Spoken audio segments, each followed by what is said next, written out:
sliver of radiance, water as a metric on an ocean, thrown into a knocking, felt by eternity. The earth broke to the beat of offended hands and raging feet. It's like the world forgot his majesty. But I am here still, marveling that the Creator fashioned me, how all wounds heal, and even the lowest is free to arise. Even the lowest is free to arise.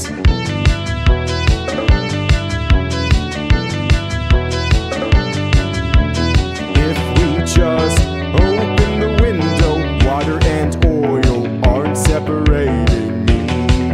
They align, anointing. I know the Mother is pointing to the Savior of all humanity.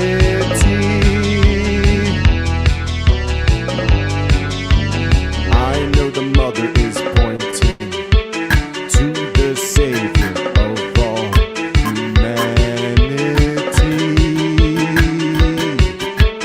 It's like the world forgot his majesty. But I am here still marveling that the Creator fashioned me, how all wounds heal, and even the lowest is free to arise. If we just open the window, water and oil aren't separating me.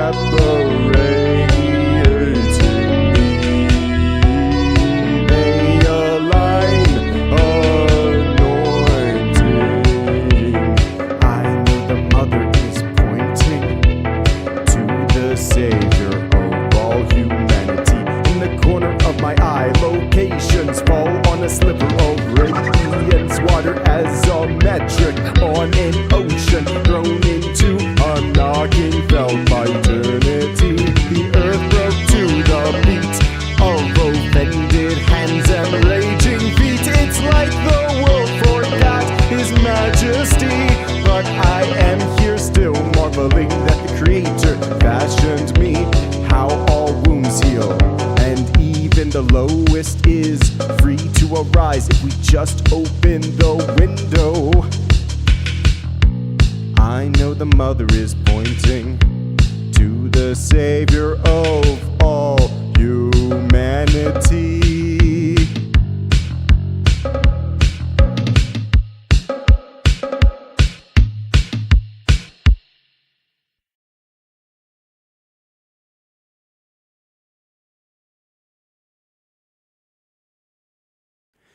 Howdy out there. Welcome back to Burning Bushes. I'm Daniel J. Newman, an unworthy servant, and Christ is risen. The last couple of streams I've done have been reading from an old novel. It's my last science fiction novel called World Empire. My voice is actually a little bit struggling because of it. You know, during that stream, I have a poster. Here, I'll show you what it looks like. A poster of Marquez that was made for me from a friend of mine, a dear friend, made me this poster. And it's about the web series connected to the book World Empire, the World Empire Marquez. You know, I played the playlist of that show, and it fell down while I was reading. And I feel a little bad for reading that story because there's a profanity in that story, lots of untruths. I really just want to make a disclaimer that novel is written from the first person perspective of a demonically possessed man, you know, and he's evil, you know, he's a bad guy. You know, there's some goodness in him, like any character, but he's a bad dude, and you know, some of the thoughts that are in that book are dark, you know. A lot of them are dark. Let's be honest. It starts off with killing a dog. So, I want to apologize if it upset anybody. I really didn't intend to do that. The point of actually having the audiobook is to offer something back to people. It's also why I do these open panels, to offer something back. So I'm going to pivot a little bit now and allow people to come onto the stream and be able to just, hang out and talk. Because I know that's valuable to people, probably more valuable than my novel, which the only value that comes from it is just predicting what somebody in the future could do, like an antichrist-like figure, using AI, cognitive implants, consolidating world power. There's a sort of playbook to it that the story does offer. But anyway, enough about me. Let's let people on.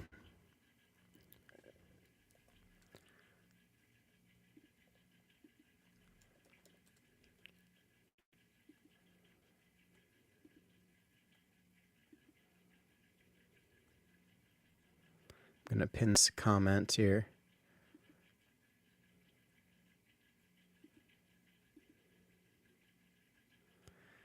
Gap Animake in the chat says, "Do you still talk to the people who helped? What make the videos?" Yeah, I still, well, not all of them, but most of the people that were in those videos, I still talk to.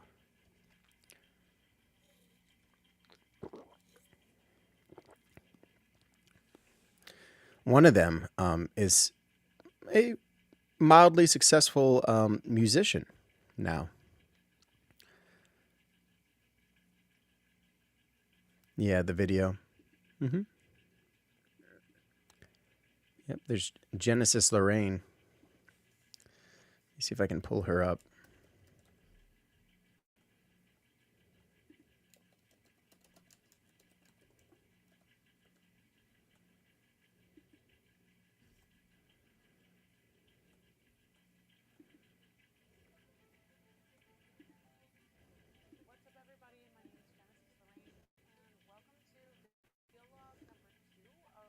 Learning how to become an online internet musician / content creator / coach / whatever, just taking my skills online. If you've been following along, you know that this is still like the infancy of my journey. I've recently... So that's Genesis. If we go back to Merkes episode 9, Hi. I see it's the same person. Hey, Gangster Ghost. Hi.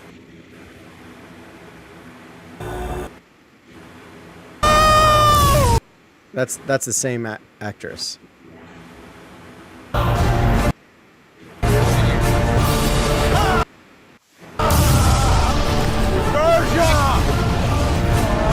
shit! Well, you ever seen this movie? A new one is a reboot called Gangster Ghost. Your fan is so loud. Sorry. You're like in an. Yeah. Okay. I was going to say what it was like is like being inside of a jet turbine, but you ever heard the new movie Anaconda by Jack Black and Paul Rudd? No, I haven't. Is it They did good? a show. They have it in there when they're young kids and they make their own movies. Oh, okay. They would be a lot like you. Yeah. So Gangster Ghost, I wanted to apologize to you for saying so many bad words in my stream. It's unfortunately part of the book. A lot of bad things that the first person character says. He's demonically possessed, so he uses a lot of profanity. Oh, that's alright.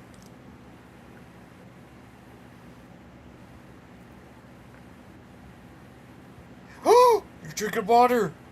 It's non-alcoholic beer, actually. It's not water this time. Water is dangerous, you know. Yeah, this is non-alcoholic beer. It's not dangerous. Okay. But how are you today, buddies? Doing all right. Okay, Yoda says, "Can we make the movie, Brother Dan?" All right, Yoda, I feel like I should apologize to you now because so many times I've given you a hard time in the chat for making these stories in my chat about like me taking out people with revolvers and stuff like that. And it's like, here I am, such a hypocrite.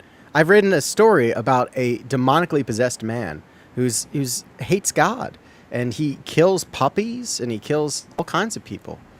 So, you know, I feel I feel a certain way about that. Sorry.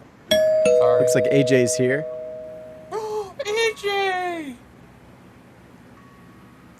AJ. Yeah, hi Daniel. Blessed evening. Blessed evening. Let me I'll give you Faustina here. That's your favorite saint. Oh, that's nice. So, yeah. I'm glad I inspired you to write again. I didn't write that recently. That was way in the past. Way in the past, Yoda. That was like back in 2015, 2016. So that's over a decade ago. Like when I was an occultist, I wrote that. So like, yeah. Just to give some people some idea. Anyway, AJ, did you listen to any of the book? I guess you did because you were in the chat for a little bit. Yeah, I caught some of it, and yeah, about it containing cuss words. I mean, I know that's not you now. That's you in the past. Yeah.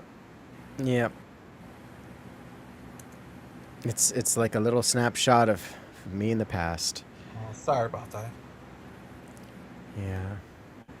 Well, Gigi, it's not your fault.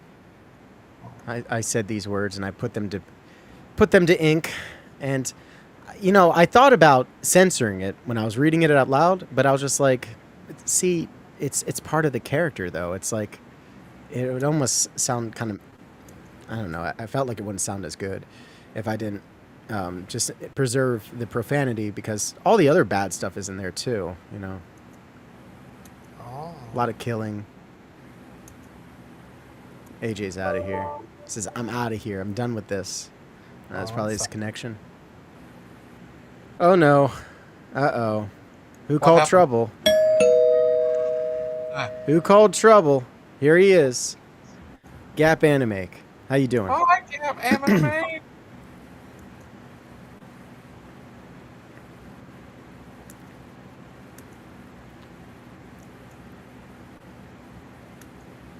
All right.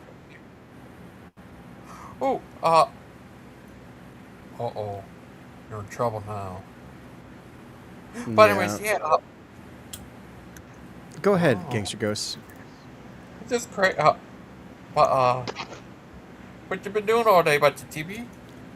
You know what I've been doing. I was reading my novel for like 3 hours. Now my voice is all hoarse. Sorry. Of course. Hello? Hey. Wow. Okay, I gotcha. That was so cool, that movie, still, even though it's like, you know, your past life. Yeah.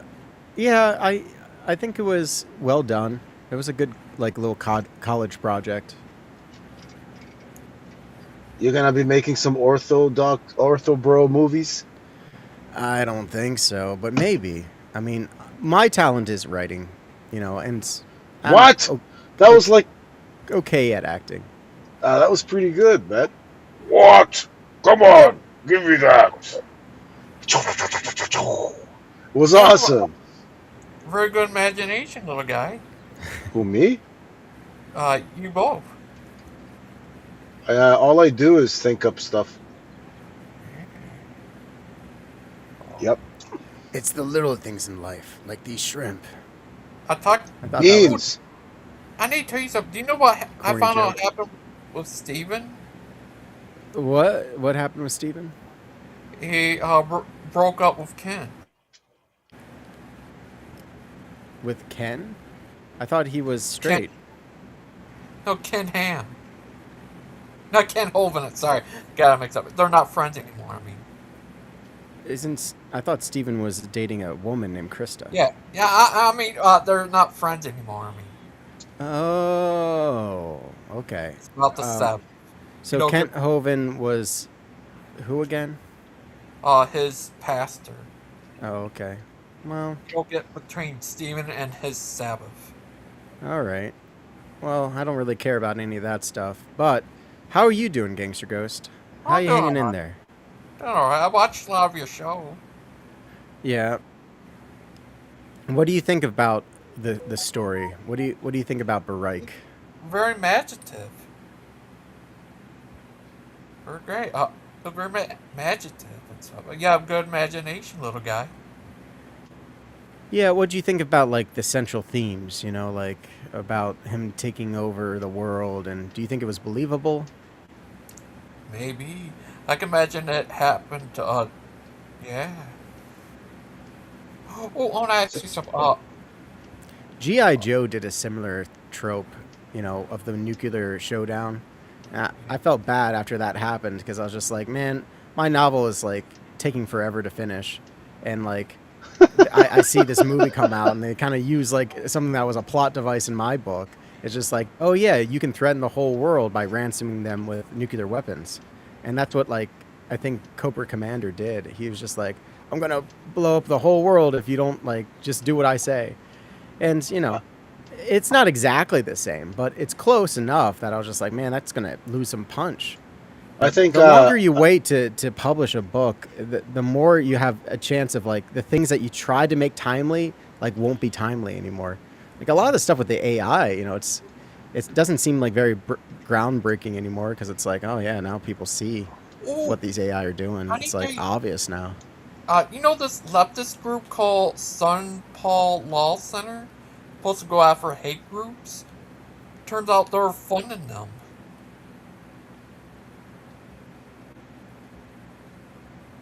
Does that blow your mind?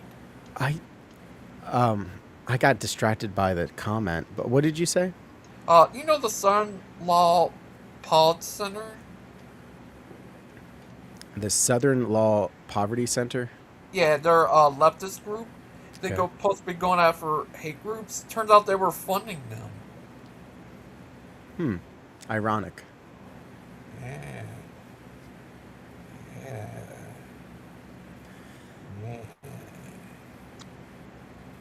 yeah. You're right there, Gangster Ghost. This Yeah. is like drawn out. Yoda says, "Did you date Genesis Stan?" No, we never dated.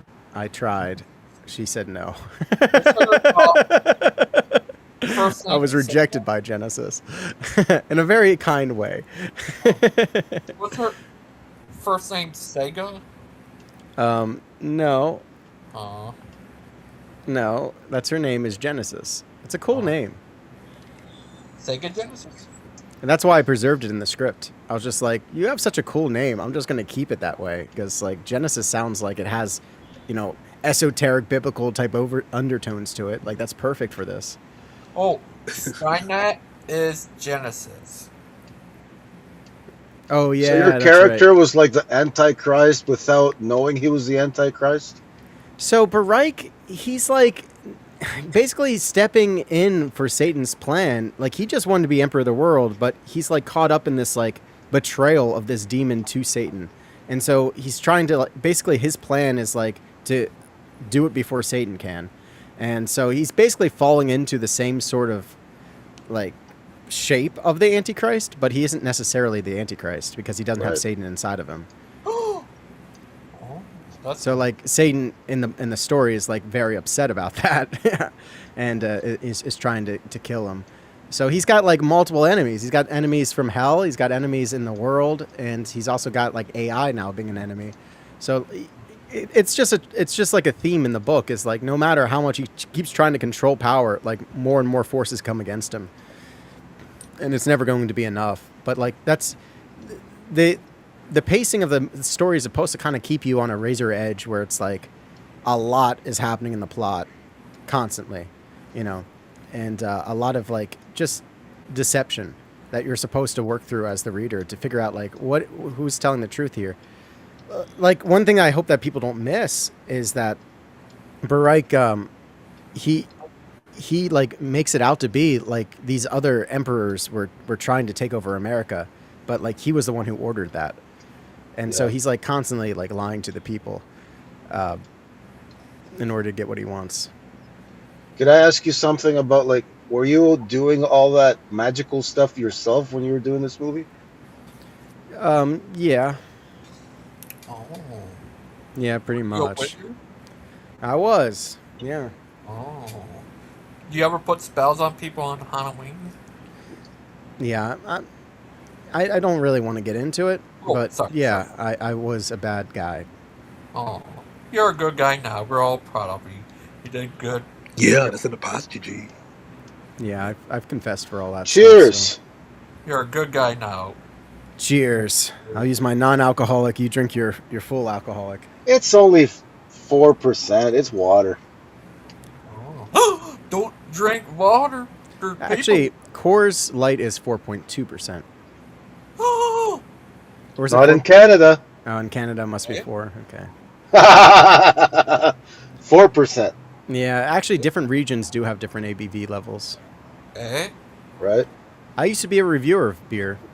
Oh, that's right. You mentioned that. Oh Yeah. yeah, I seen one where you did a review inside the closet. Yep, I did that with Your boy, it's your boy, little. What was it? Little nicotine pouch. I forgot the name. Something, and I forgot what you called yourself. Yeah, I said something. I Whatever. said something off the cuff. It's Yeah, your those boy. are meant to be comedic. I forgot the Well, name. the ones I like now are the food reviews. I know you've been doing that for a while, but Yeah, they're like good. actually the one you did recently, the Diablo Taco Bell, that actually made me go get it. Like I ate it tonight. What'd you think? I thought it was good. I thought Yeah, it was good. it's not bad. It's not bad. Yeah.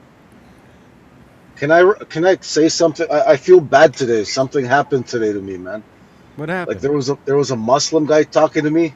He said, "I believe in Allah," and I didn't mean because sometimes my language. I said, "You believe in a lie?" Oh. And he's like, "No, Allah." I'm like, "Oh man, a lie. I'm sorry, bro. I didn't mean to offend you." He got really upset. Yeah.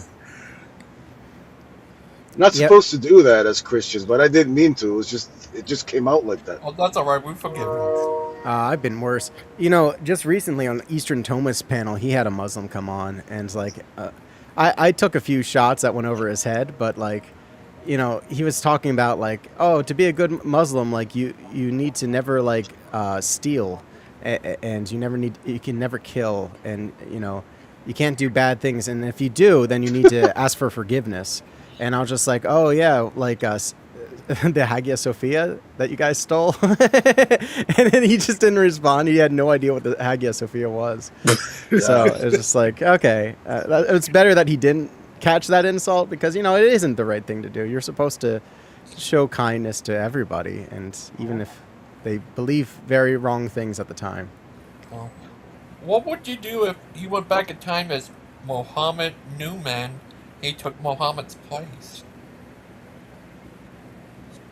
Well, GG, that's not a good hypothetical. Yeah, would I had to start the Islamic religion? Yeah. Instead, they believe in Orthodox. Well, I don't Well- like any scenario where I'm a Muslim. Like I don't want to imagine that. Oh. I don't think it started as demonic, man. Sure. Hello? Yeah, we can hear you. Yeah. Oh. No, I think the Jews have a book, right? The Arabs didn't, so they're like, we want a book. So they were kind of like trying to close match Judaism, but then it all went, the devil took over.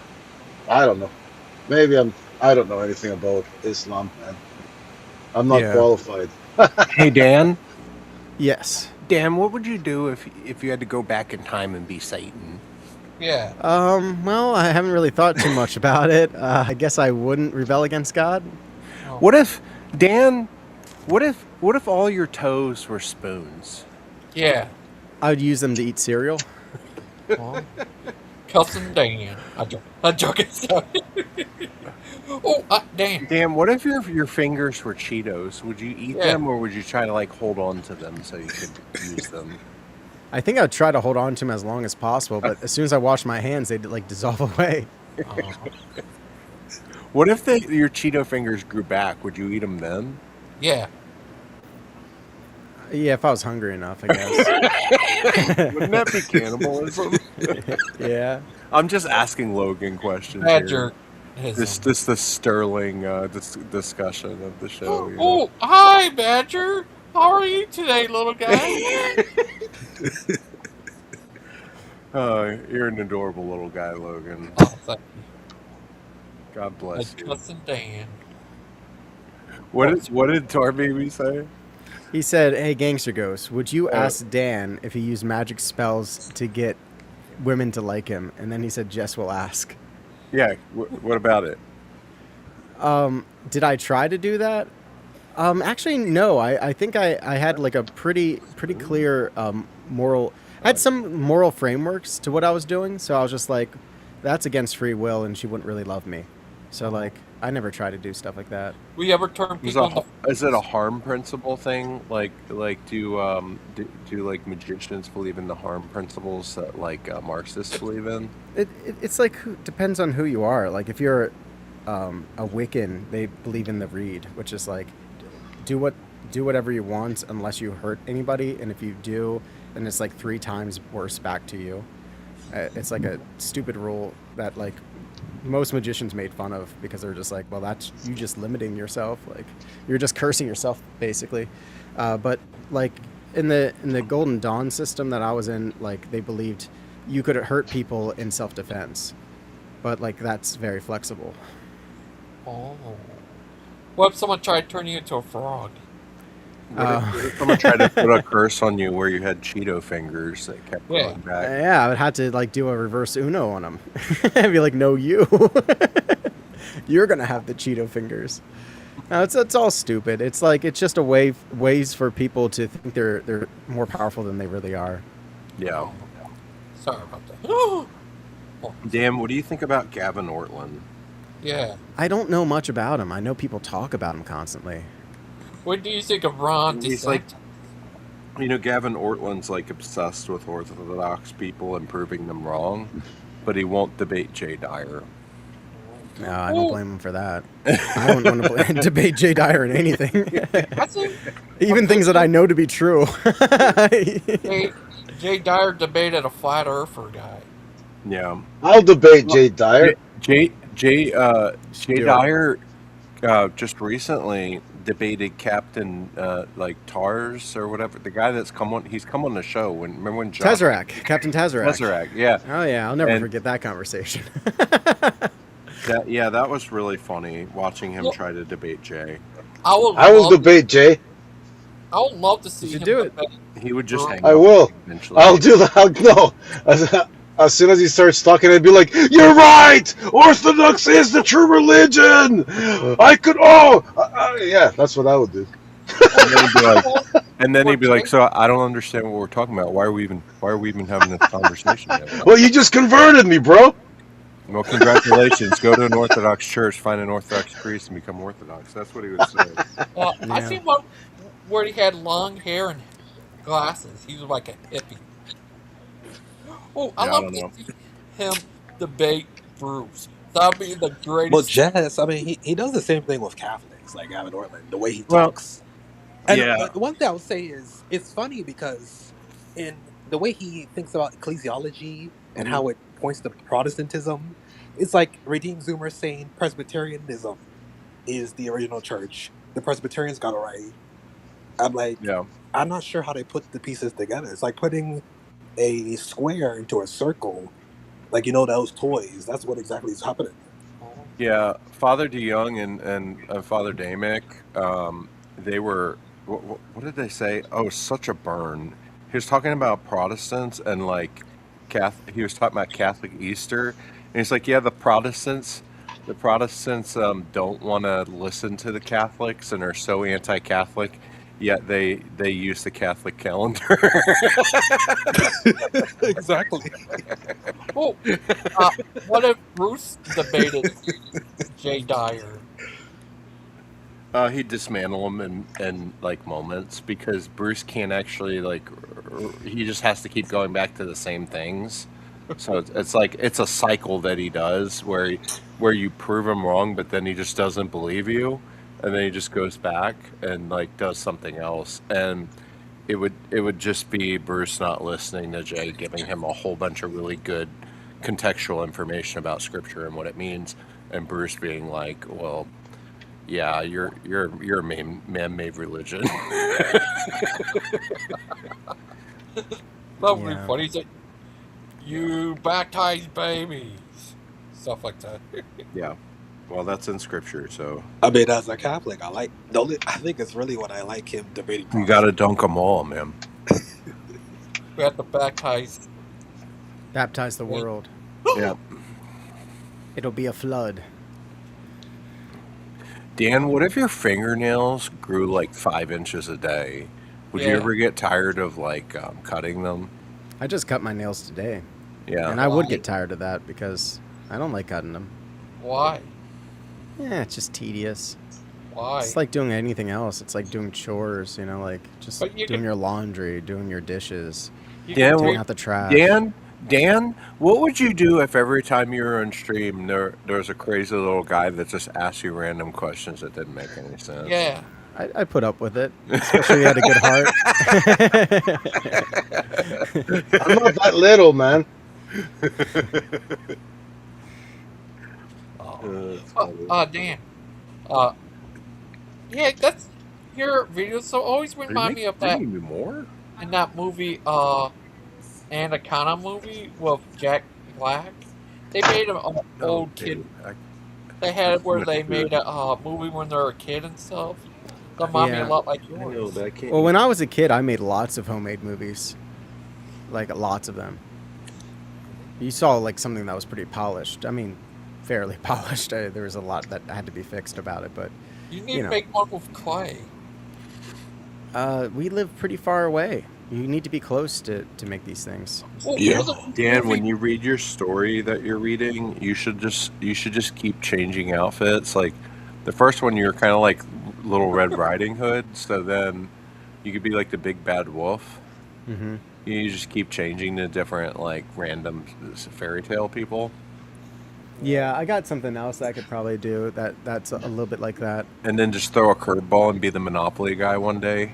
Just get him Have a on. monocle. But he doesn't have a monocle. Did you know the Monopoly guy doesn't have a monocle? We remember it that way. Yeah, well, But it's because Mandela it's effect, because whatever. of it. No, it's not the Mandela effect. It's the prime cinema that was Ace Ventura when he knocks out that guy and he goes, "It's the Monopoly guy," and then he like knocks him out and he's walking around like he has like a feather boa on his shoulders and he's dancing and the guy's wearing a monocle. Oh. Yeah, I know Mr. Peanut had a monocle. He did, yeah. Did Mr. Daniel have a monocle? Do you own a monocle? Do you? I have I have a something custom. like a monocle. I have a but customer that has a kaleidoscoping monocle. It's pretty cool. it's like more like a looking magnifying glass type thing, but You just yeah, put on your eyeball and stare at the sun. yeah, that would be a bad idea. I did see a priest do that once. He put on a monocle and stared at the sun. You saw He that? did put a monocle on, but he just standing there holding the Bible, staring at the sun for some reason. It Oh, was in Minnesota, so I was about to say, was Bruce trying to convert him when he started staring at the sun? no, he was just in Minnesota. It's just in Minnesota. That's why. Sig M. Christian says, they say there is no one true church, but as soon as you ask a Protestant family member to allow you to go to an Orthodox church, they are like, no. And then Sig M. Christian is saying, wait, what did Bruce do? Bryce? They asking about Bert. And Yoda is asking, when I was a Rosicrucian, what was I as moral as I am as an Orthodox Christian? No, I wasn't. Yeah, that's like Kind of obvious. it's because it's like a blasphemous, messed up thing. Because you're just looking for esoteric knowledge, right? Yeah. Just to like use the church and infiltrate the church to do certain things. That is something they advocated for very heavily. Yeah. Yeah. Yeah, They thought that was a good idea. Masons kind of do that too, don't they? That's exactly Upgrade. what Masons do. Yeah, they try Yeah. to infiltrate everything.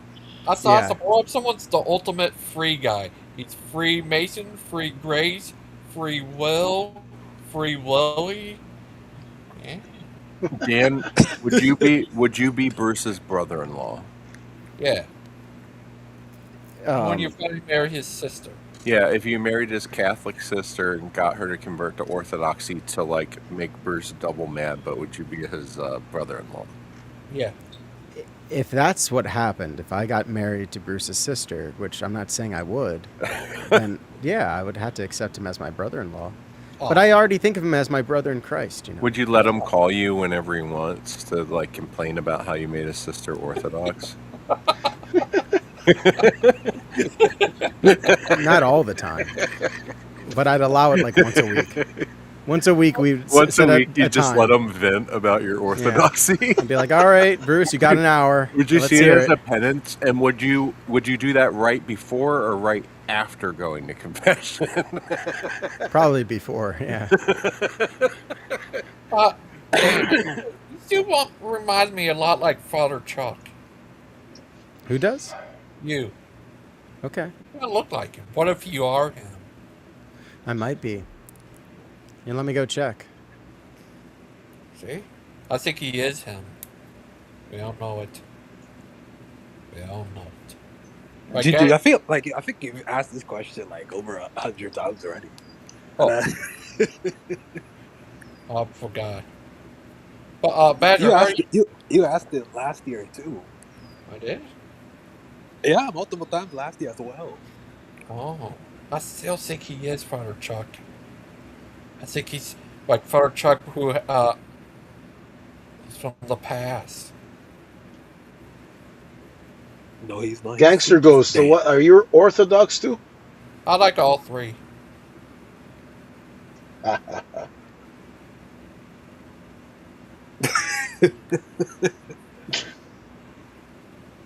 You gotta pick one.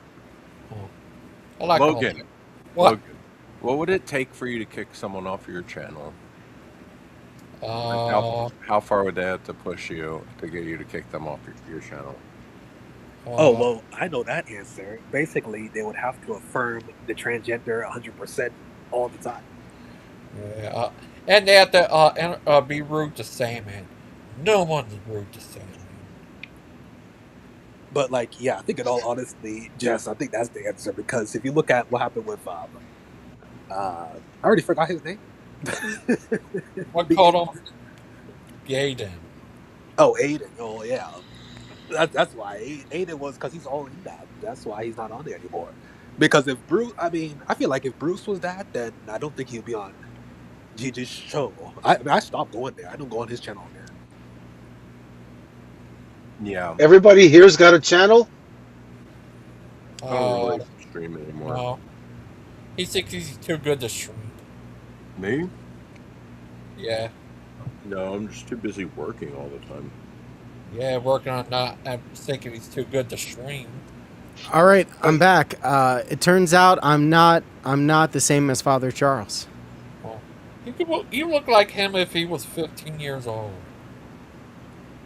Yeah. I'll accept that. Yeah, then. So Dan, you look like Father Charles if you looked like Dan, but you were Father Charles. Yeah. and if he had yellow glasses on. Yeah. You would look like Father Charles if he looked like you. I get mixed reactions on the yellow glasses, you know. You're Some nice people think guy. it's cool. Some people think it makes me look creepy. Actually, you look like Your a guy- voice is a lot lighter, like a lot higher than before from that Yeah. video. Yeah. Well, that was me kind of putting You on a should wear voice blue too. ones.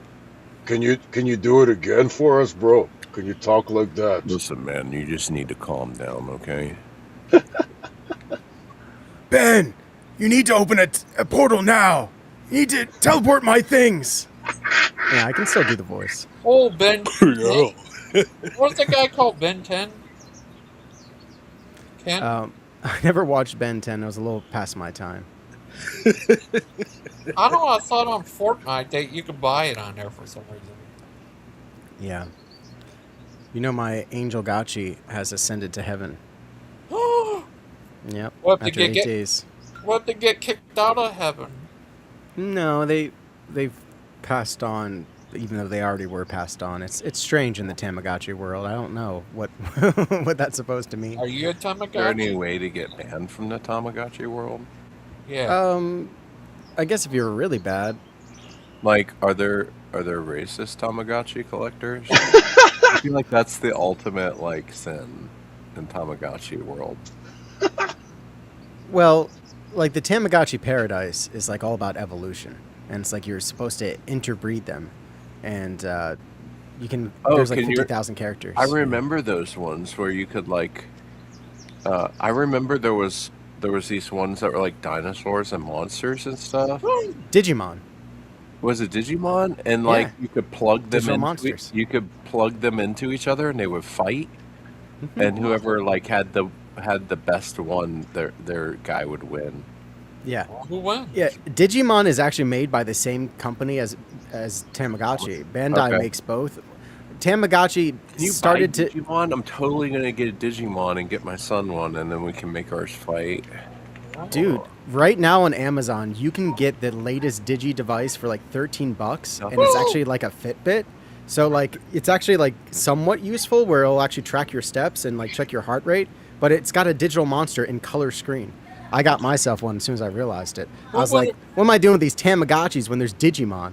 So like, Oh my gosh! I don't you know. can I get 'em in a little bit color. regret Mine getting the was never in Tamagotchi now, color. but Man, who want to fight They're Digimon? like $70 though. you'd have to find the. It's called the V something. Let me make sure I got this right, because it's Digimon, but they don't call it Digimon. Because yeah, they're you they're, can find that for me.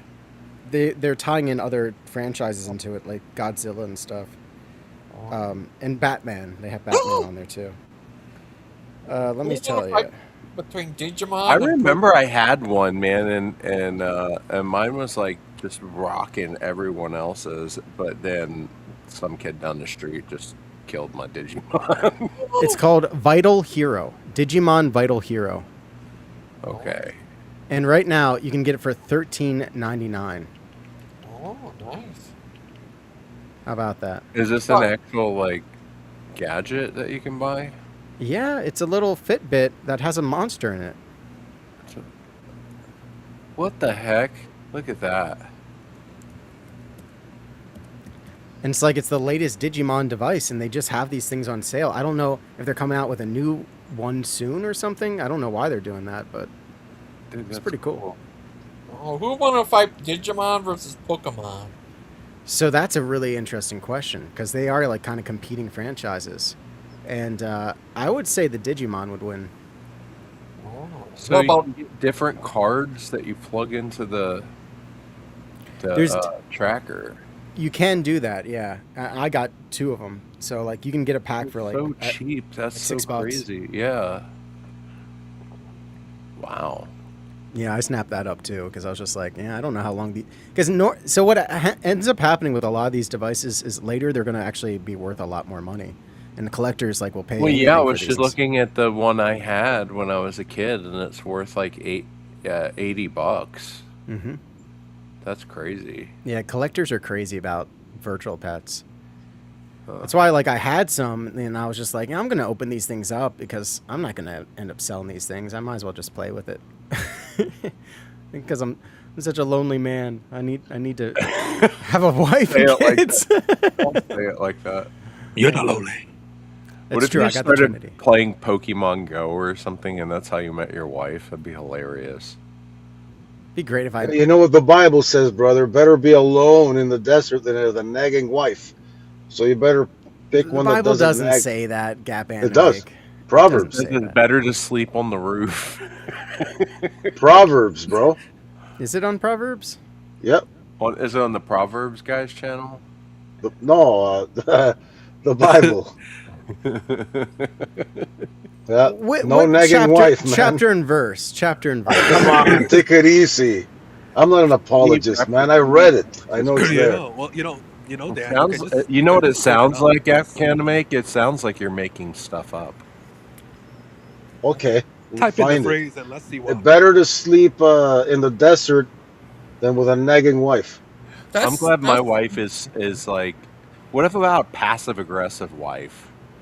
Oh man, that's probably the worst thing ever. Why? It can be funny sometimes. I have no idea. I'm not married. Yeah, Oh my well, gosh. I'll tell you, you have to be a better person. Gap Animik is right. It's in Proverbs 21:19. Better to live in a desert than with a quarrelsome and nagging wife. Bam! Wow.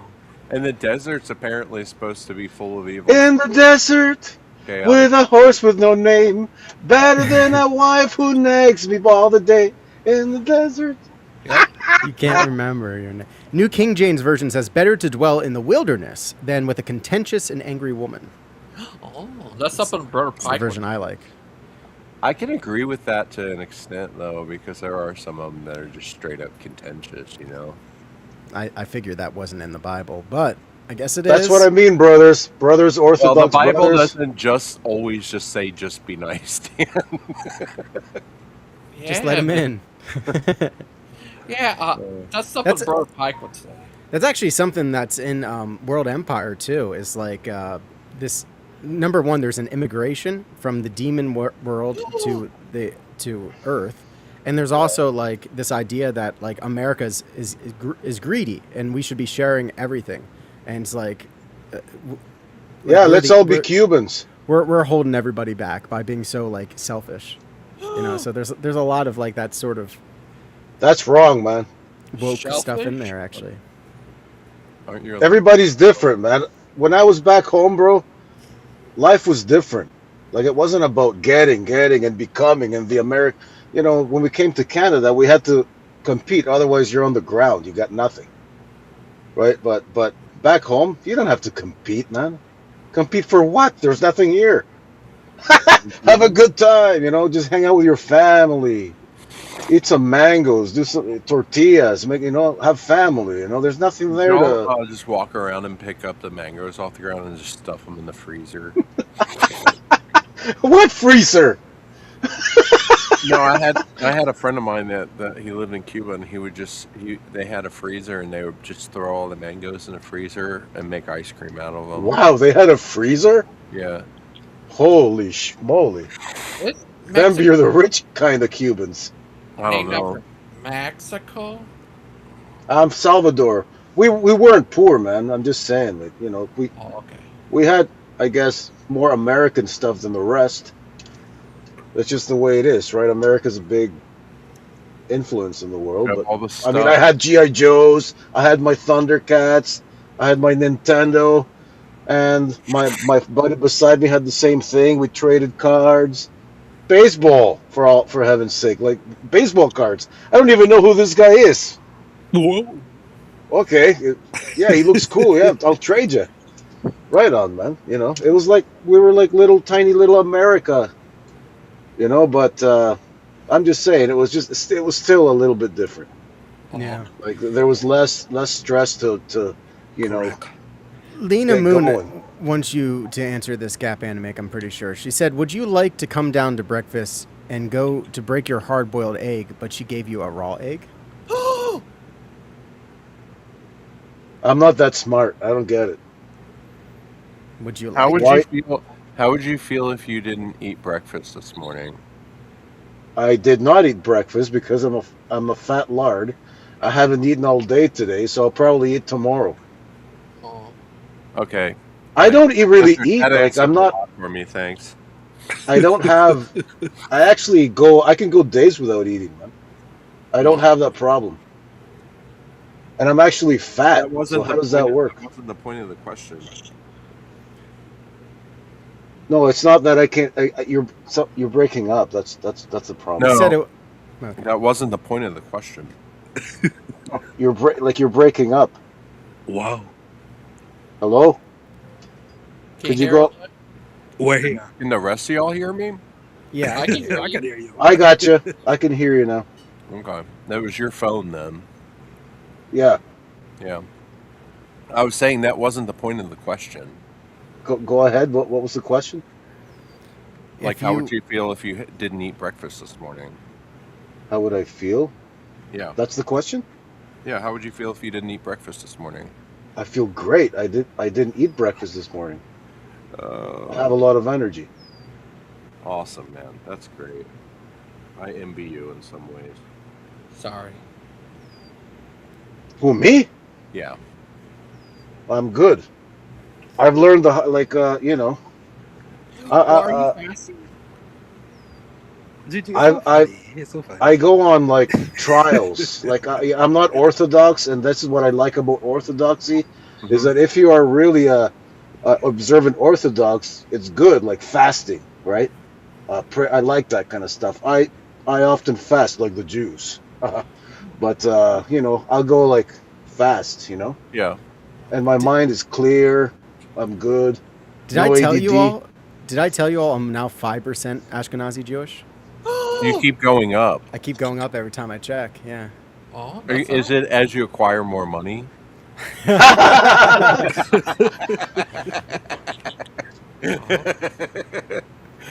Hey, Dan.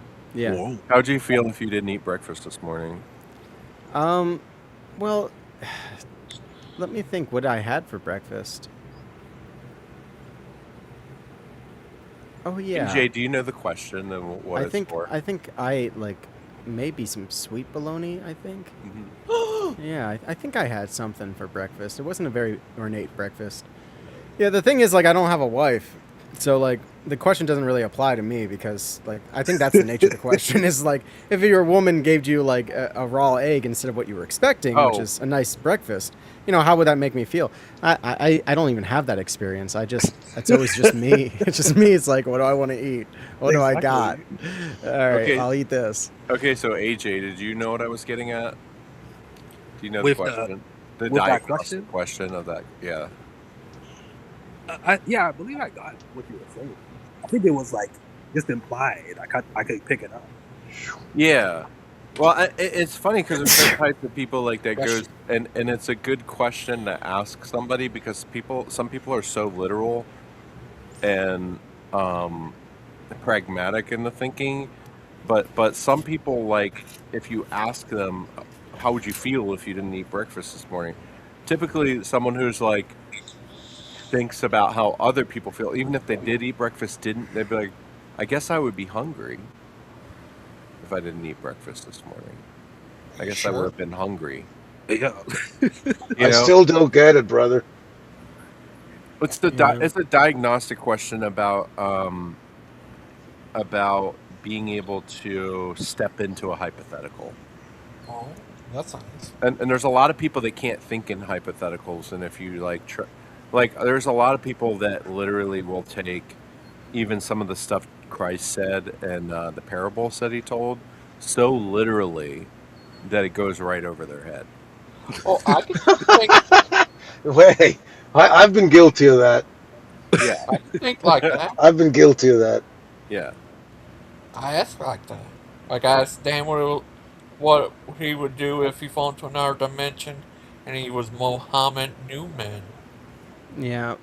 It's kind of like a hypothetical that doesn't apply to you. It's just like, well, I guess you can step into it, but And that you hope doesn't apply to you. Like why are we even asking the question? yeah. Yeah, I mean, if my wife gave me a raw egg instead of, like, you know, a hard-boiled egg, I'd probably be like, well, I guess she's upset at me, or there's something wrong. Like maybe she's Maybe not she had a thinking straight. stroke. Yeah, who knows? Would you So take it? I'd probably ask her, you know, what's going on with this raw egg. It's probably what I Yeah. do next. You pull the raw egg in someone's Dan, mouth? what would you do if someone said, okay, you can hit this button and like everyone will be Orthodox, but then if you do, there's gay vampires? Worth it. It would be worth it. Yeah, I'd push that button any day. Yeah, in a heartbeat, without flinching. Everyone's Orthodox now. We had to deal with gay vampires. We'll deal with it together. But Bart Pike had to change his name to Orthodox Christian Pike. That'd be cool. That would be super cool. But in the grand scheme of things, everyone's going to be Orthodox. Even Badger Snake. And Bruce comes on and he's like, I became a gay vampire because the Orthodox Church is a man-made religion. Hey, can I ask you something? Well, okay, so like I took the parable of the talents. I took that literal. Yeah. So like I don't I don't want to go to look at the master and say, yeah, you gave me music, you gave me art, you know, and I just didn't have time for it. I had to work. Yeah, I don't know if that's I don't know how you would view that You mean taking passage in the something that's Bible. like a treasure and like taking something that's a treasure and not investing it in a way that has a outcome that returns something to the Father. Is that what you're basically saying? Yeah, I don't know. Like I took that literally. Like I still do. Like when say the parable of the talents, right? God gave you talents, and if you're not using them for it, not good. That's it. I don't know. I don't know how other way to see it. I have a Yeah, question. that's basically the answer right there, what Lena said. And Lena, passive aggressive wives can be funny as long as they don't hate you, right? That's the important part. Uh-oh. If they're passive aggressive All and they right. hate you, Sig. it's one thing. If they like you and they're passive aggressive with other people, it's whatever. I have a question, Dan. Oh gosh, another question. Okay. All right. But then I'm going to get to this comment. Go ahead, Gangster Ghost. And other calendars, do they have the same name for days and name for months and stuff as we do?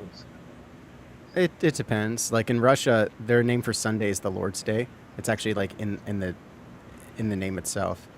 But speaking of Russia, this is a question from Sigem Christian about our thoughts on the 1551 Stoglov Council in Russia.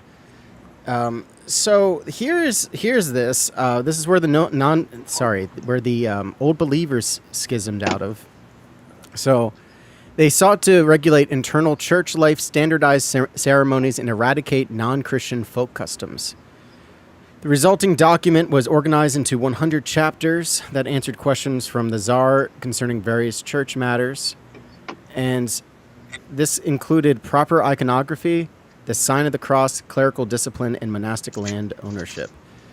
So the sign of the cross is where, like, the Old Believers basically, here, let me make myself big here.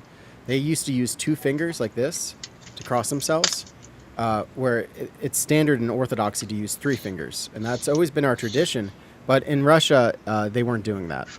So they fixed it. They fixed that. This also demonstrated a symphony or a cooperation between church and state while strengthening the authority of bishops under a growing czarist power. And this decision became a fundamental manual of church law until the mid-17th century, when reformers altered them, causing a schism in the Russian church, Old Believers. So, this is that council. What about the young believers? Dan, Yes. if in the hypothetical world with the gay vampires, Bruce became a gay vampire, would you stake him through the heart? Yeah, Oh, I man. guess so, because wouldn't that help him in a way? Yeah, it would set him free from being a gay vampire. Yeah. You'd be like freeing him from his torment. So it looks like this also made sure that priests went to school for preparation. So before that, it was any clergy could just be like, oh yeah, this is like a good member of the church. We're going to make him into a priest. And I've noticed a lot of schismatics go back to that, where they don't have proper preparation in seminary for priests. But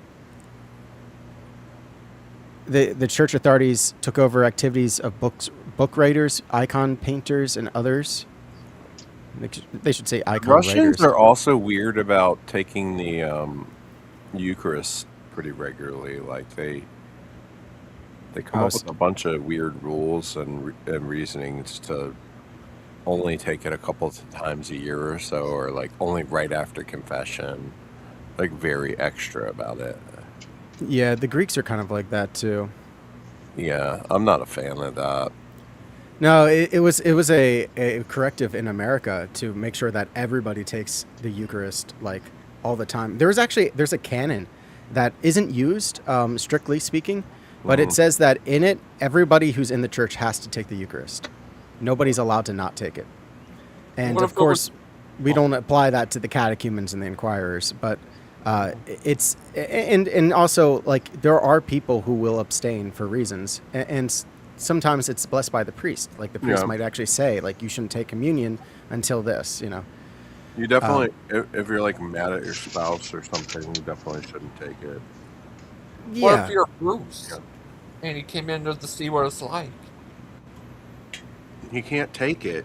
No. You would have, because that would be like if he came into the church, we would not just give it to him because we would want to see him go through the work and the self-reflection to become an Orthodox Christian and mature as a person. So Oh, we wouldn't just give him the Eucharist. oh.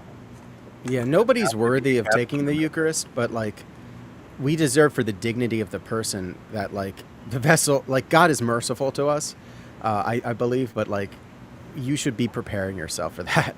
You know. But we should also be protecting those we care about and want to have a spiritual richness by not allowing them to take the Eucharist if we see that they would be heaping coals upon their own head. You guys just gave me chills, man. It's a very serious thing to take the Eucharist. Well, you're having God So many dwell people just inside see of it you. as just some kind of remembrance or a symbol, and it's so much more than that. Exactly. Yeah. Jess, what are you eating? My daughter made some kind of chili, but the base is like marinara sauce. Nice. It's pretty good. Yeah, that's not a bad way to go about it, honestly. Yeah.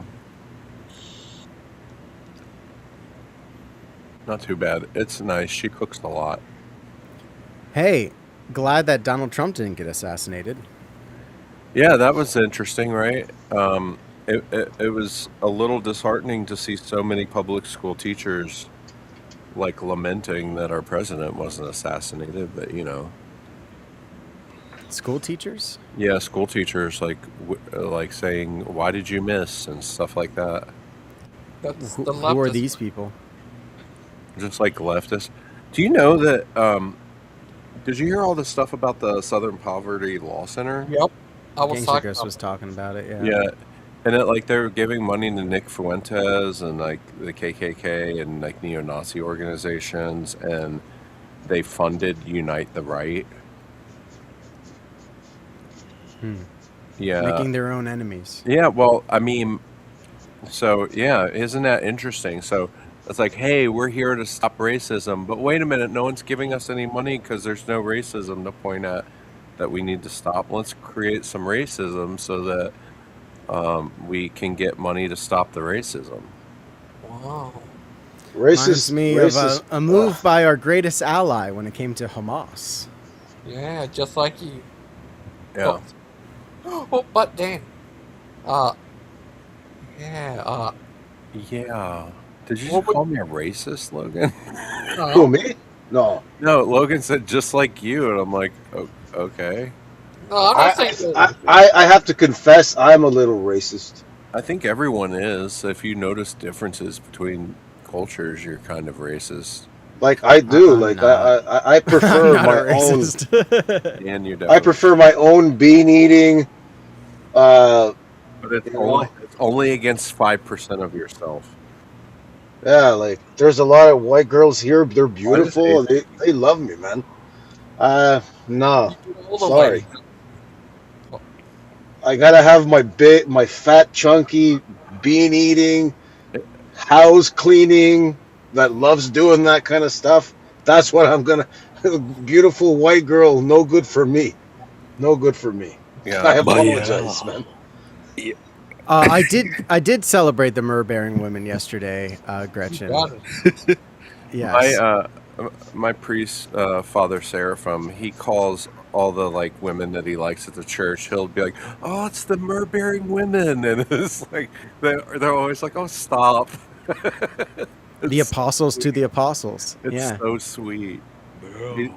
He's got that priest has got so much joy and like childlike just gratitude just pouring out of him all the time. Levite.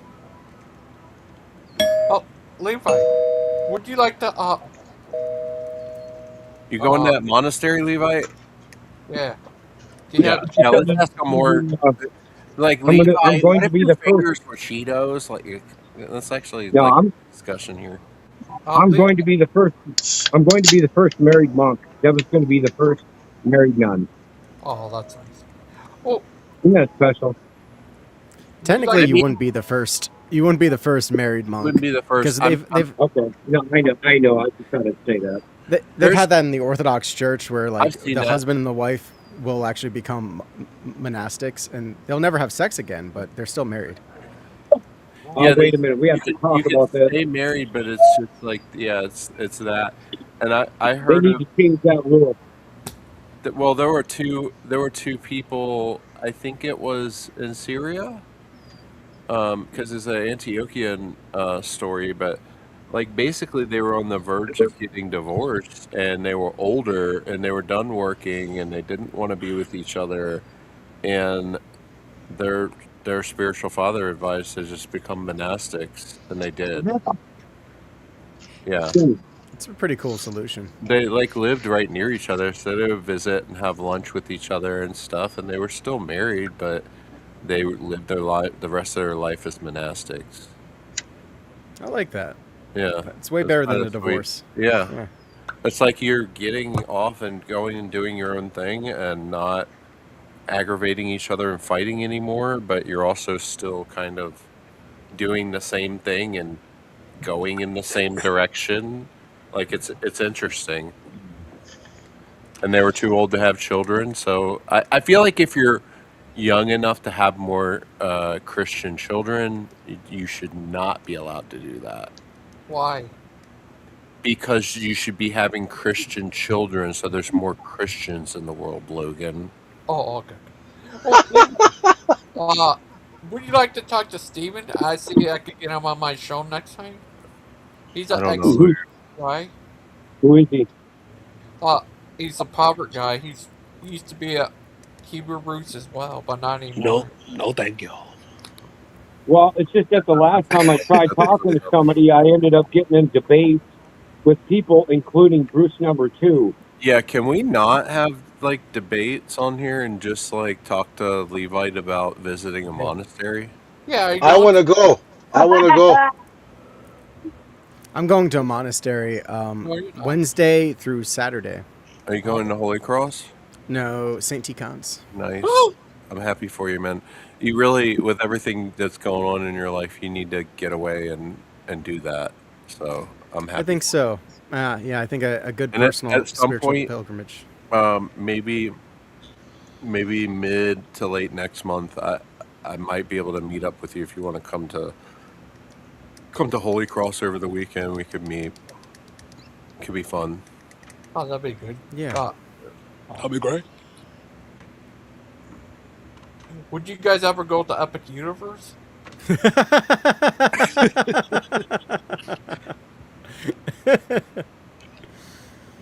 I feel like I'd rather go You know, to the monastery. I back, don't even know what that is. back years ago, when I was living way up north, I watched that series they had on Animal Planet for a while because I've trained and rehabbed a lot of dogs in my day too. I've done a lot of things in life, but for a while, Animal Planet had that series on those Eastern Orthodox monks that were in Cambridge, New York, I think it was, and they take in a lot of dogs and work with them. Nice. You ever heard about that? I've heard about a monastery that has dogs. I think that's so cool. You know. Hey, Levite, have you ever had a Caucasian Shepherd? Yes, Yeah, I have actually. I have some customers of mine they're Albanian and they have a family farm, and they have all Caucasian Shepherds, but one of them has to stay at their house in town because it does not get along with any of the other Caucasian shepherds, and it's bigger than all of them. But I'd never seen I've one had up close before, and I've had to break up a few dog fights in my day, dogs and humans. yeah, the Caucasian shepherd, like it's hard for a predator to get a hold of their throat because they're so furry. They're like Chewbacca. Like they just have all this hair under their neck, and their neck skin is like super resilient and tough. Oh, that's Yeah, it's crazy. Well, you've Like, got they are a apex. number of breeds that are good that way. Like you have English setters, you have Pyrenean Mountain Dog, which is Yeah. the AKA Great Pyrenees. You have they're Huskies, Siberian Huskies. They're pretty good for that. I mean, now the dogs that I have here on the homestead, the big ones anyway. I have a Siberian Husky Great Pyrenees mix. I have a German Shepherd Great Pyrenees mix, and they both have a lot of fur. Yeah. Now we have an albino, and she's like a Heinz 57. She's kind of coarse like a Labrador. Yeah. Anyway, I would love to answer Lena's question here. The Theotokos is such an exception, right? Like you could say in a similar vein, what about Christ? Like none of us are are God incarnate, or Jesus Christ in the flesh, and no person can be the Theotokos. So I would say that's really a moot point. I would say if you are a Christian couple and you're of childbearing age, you should be having lots of children. And I wish I had. I wish I got married earlier and had way more kids and been way more motivated to be a better provider.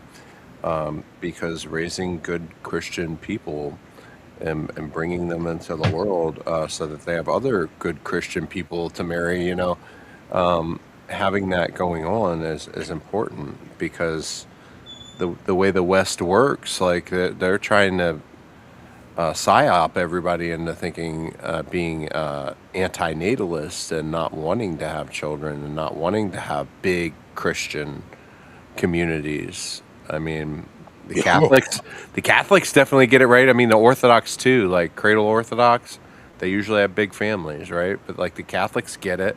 But the Protestant denominations, they fall into a lot of that Western modernity and that way of thinking of being anti-natalist and Marxist. Well, let God's will be done, Jess. Because I mean, even though let's pray your children, they have many children. You can see your grandchildren.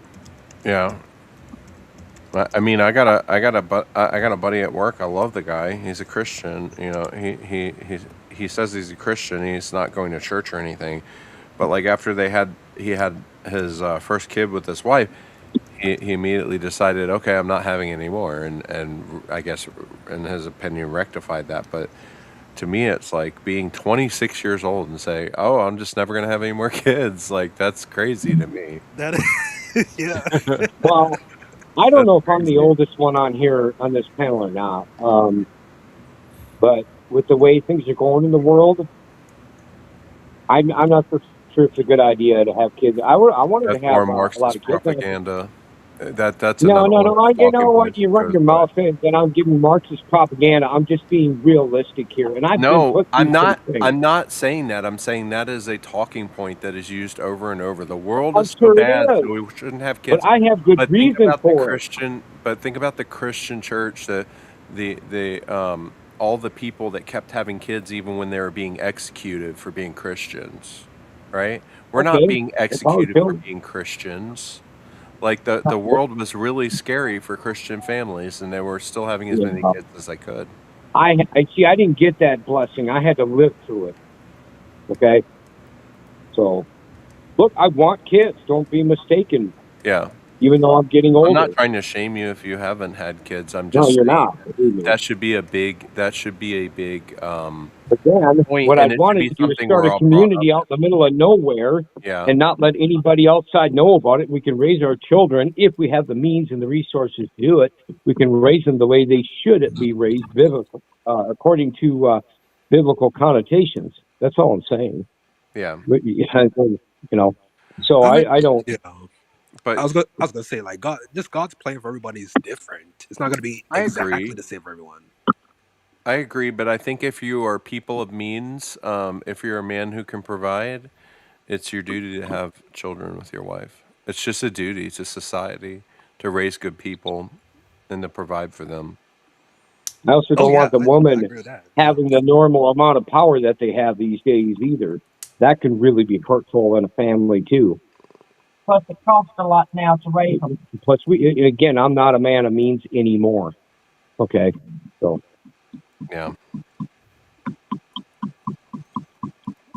that's one reason why people aren't having kids because they can't afford them. I may give my testimony online. I haven't decided.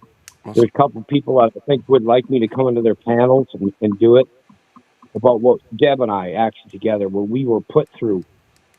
And it's just, I'm still affected by it today, honestly. So, Oh, I'm sorry to hear that. I was mainly speaking on, and also like there's a lot of the people who have the biggest families come from the poorest situations. It's like kids bunk up in the same room, and yep. food is hard to come by, but they rely on the help of others, and they work as hard as they can to take care of their kids. And I mean, there are very very poor people with that But I have see. huge families But as I see. well. Well, Thank you. no, I'm with you on that. Okay. When somebody mentioned about good means, you can be poor and get through all of that. And you need to have more of the attitude. Like if any of you are old enough to remember, and it was based on books um, by John Walton, the Waltons. Hmm. Now, obviously, the series is, just like Little House on the Prairie is going to be way different than the books, but there's some realistic things to it. And you see Hmm. on the Waltons, even during the theme song, where they show all of them from Grandma and Grandpa down to the Big John, who's the now man in charge, and then his kids, John and whomever, and the sons and the daughters, and they're eating dinner all together at the same table. That's a beautiful thing. Um, if you can keep that kind of unity in a family, and a lot of that show is based on the Great Depression, Yeah. and then of course eventually that left, and World War II, and that one Yeah. kid went into the Army, the other one went into the Navy, and but I mean it was, if Yeah. you It's can a get story. something like that going too, but again, My grandfather came back from World War II and had 8 kids and started a very successful business, and he was poor. That family was poor, and they had 8 kids, and they were poor most of their lives until he had a hardwood flooring business. And when hardwood flooring flipped, it used to be carpet was like what the rich people had. Then it flipped at some point, and then you were like rich if you had really nice hardwood floors. And that's when his business took off, and he was able to provide even more for his family and everything. And he left that business to his 4 sons, who take care of their 4 sisters and look out for them. And that's what I'm talking about. That's the kind of thing I'm talking about. It's like he trusted God with everything he did. He always did the right thing. He worked his butt off. And a lot of people, they only want to work for their own ego nowadays. Like just the way things are now, a lot of men, they just want to work so they can be like, look what I got, look at my car, look at this. It's like you don't need a new car, you don't need a new phone, you don't need a new anything. Like you can live in an older house, maybe not in the best part of town, and have a house filled with life and have children, Correct. you know. mhm. And so a lot of people, their priorities are so materialistic, and they're not realizing that when you're having children, and you're prioritizing that, then like if you're saying, oh, it's just too expensive to have kids, well, obviously some people literally wouldn't be able to afford to feed them, right, even at the lowest base whatever. But what I'm saying is people who have the means, the most rich people have the least kids. They have like 2 or 3 max, like really rich people. They usually don't have big families for some reason, but they have the most to offer their kids, and to be able to raise as many kids as possible. Oh yeah. Yet they have 1 or 2 or 3. Well, I think what can happen a lot is, you know, the end times is always imminent. So like it it happens like in cycles where there's Christians who say like I don't want to have kids because I think the end of the world is about to happen and I don't want them to go through tribulations. But like, you know, the more Christians that are out there, the more likely that that will be postponed because God, you know, he can. It's up to him when he comes back. You I know. trust God with my kids. If If they go through tribulations, it's for a if reason. those Christians are being obedient, yeah, they're doing what God, you know, they're doing Because according to God's will. Fine, I'm in agreement with that. Yeah. if the I'm in- Dan, if the tribulations come, should I despise my mom? Your mom? Yeah, because she had me. No, no. You Do should you love your understand mom. what I'm saying? Yeah. So like, if trials and tribulations come, did my parents fail me, or is that No, just what came? no. I mean, I don't think that you would blame your mom anyway because you'd be like, well, she didn't know that this was gonna happen. Yeah, but even if you think you can know what is going to happen, it says in James to not make those kinds of plans. You should obey God and do what is good. Yeah. Yeah. Yeah, well, nobody knows tomorrow.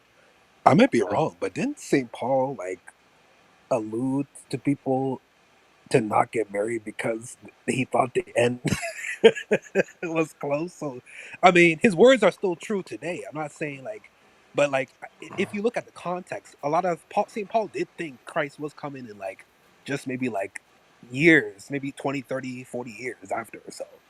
Yeah. There's like two paths that seem to be in parallel in orthodoxy. Is like the path of complete celibacy or marriage. You know, Yeah. It's either or. That's all. you got to Those pick should be the one. options. Yep. Yeah, Yeah. yeah. If And you while don't, you're single, guess what you got? You got the and life of that's what I'm celibacy. saying. If you're gonna have that, that's the thing is like if you're going to have the relationship in the marriage covenant, it's designed a certain way for a reason. It's to raise a family. It's to it's to that's what it's for. It's not just Well, yeah. for Otherwise, funsies, right? It's not just for fun and because you want to have a reliable sex partner or something. It's you're when you get married, like you have to realize it's bigger than both of you. yeah. True, yeah.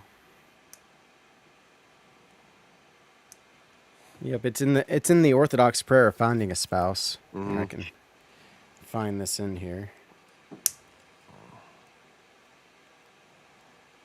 I mean, And I don't marriage even is know supposed how to I be, make it work. Like I yeah, have to sacrifice all the time, and a lot of it is just like and humility and not being a certain way about certain things. Here, correct. To here's love how my this. wife even when it's hard. Oh, all good and merciful Lord, I know that any enduring happiness in my life depends on my wholehearted love for you and upon my actions according to your holy will in all things. Therefore, guide my soul, O God, and fill my heart. I seek to please you alone, for you are my Creator and my God. Preserve me from pride and self love. Let reason, modesty, and chastity adorn me. Your law commands that man in life Your law commands that man and wife live in chaste matrimonial union. Therefore, lead me, O Holy Father, to this blessed calling, not for the satisfaction of passions, but for the fulfillment of your commandment. For you have said that it is not good that man should live alone upon the earth. And having created woman as his helper, you bless them to be fruitful and multiply, that they may fill the earth. Hear my humble prayer from the depths of my heart. Bestow upon me an honest and devout spouse, so that together, through our love and harmony, we may praise you, our compassionate God, the Yep. Father, Son, and Holy Spirit, now and forever. Amen. Amen.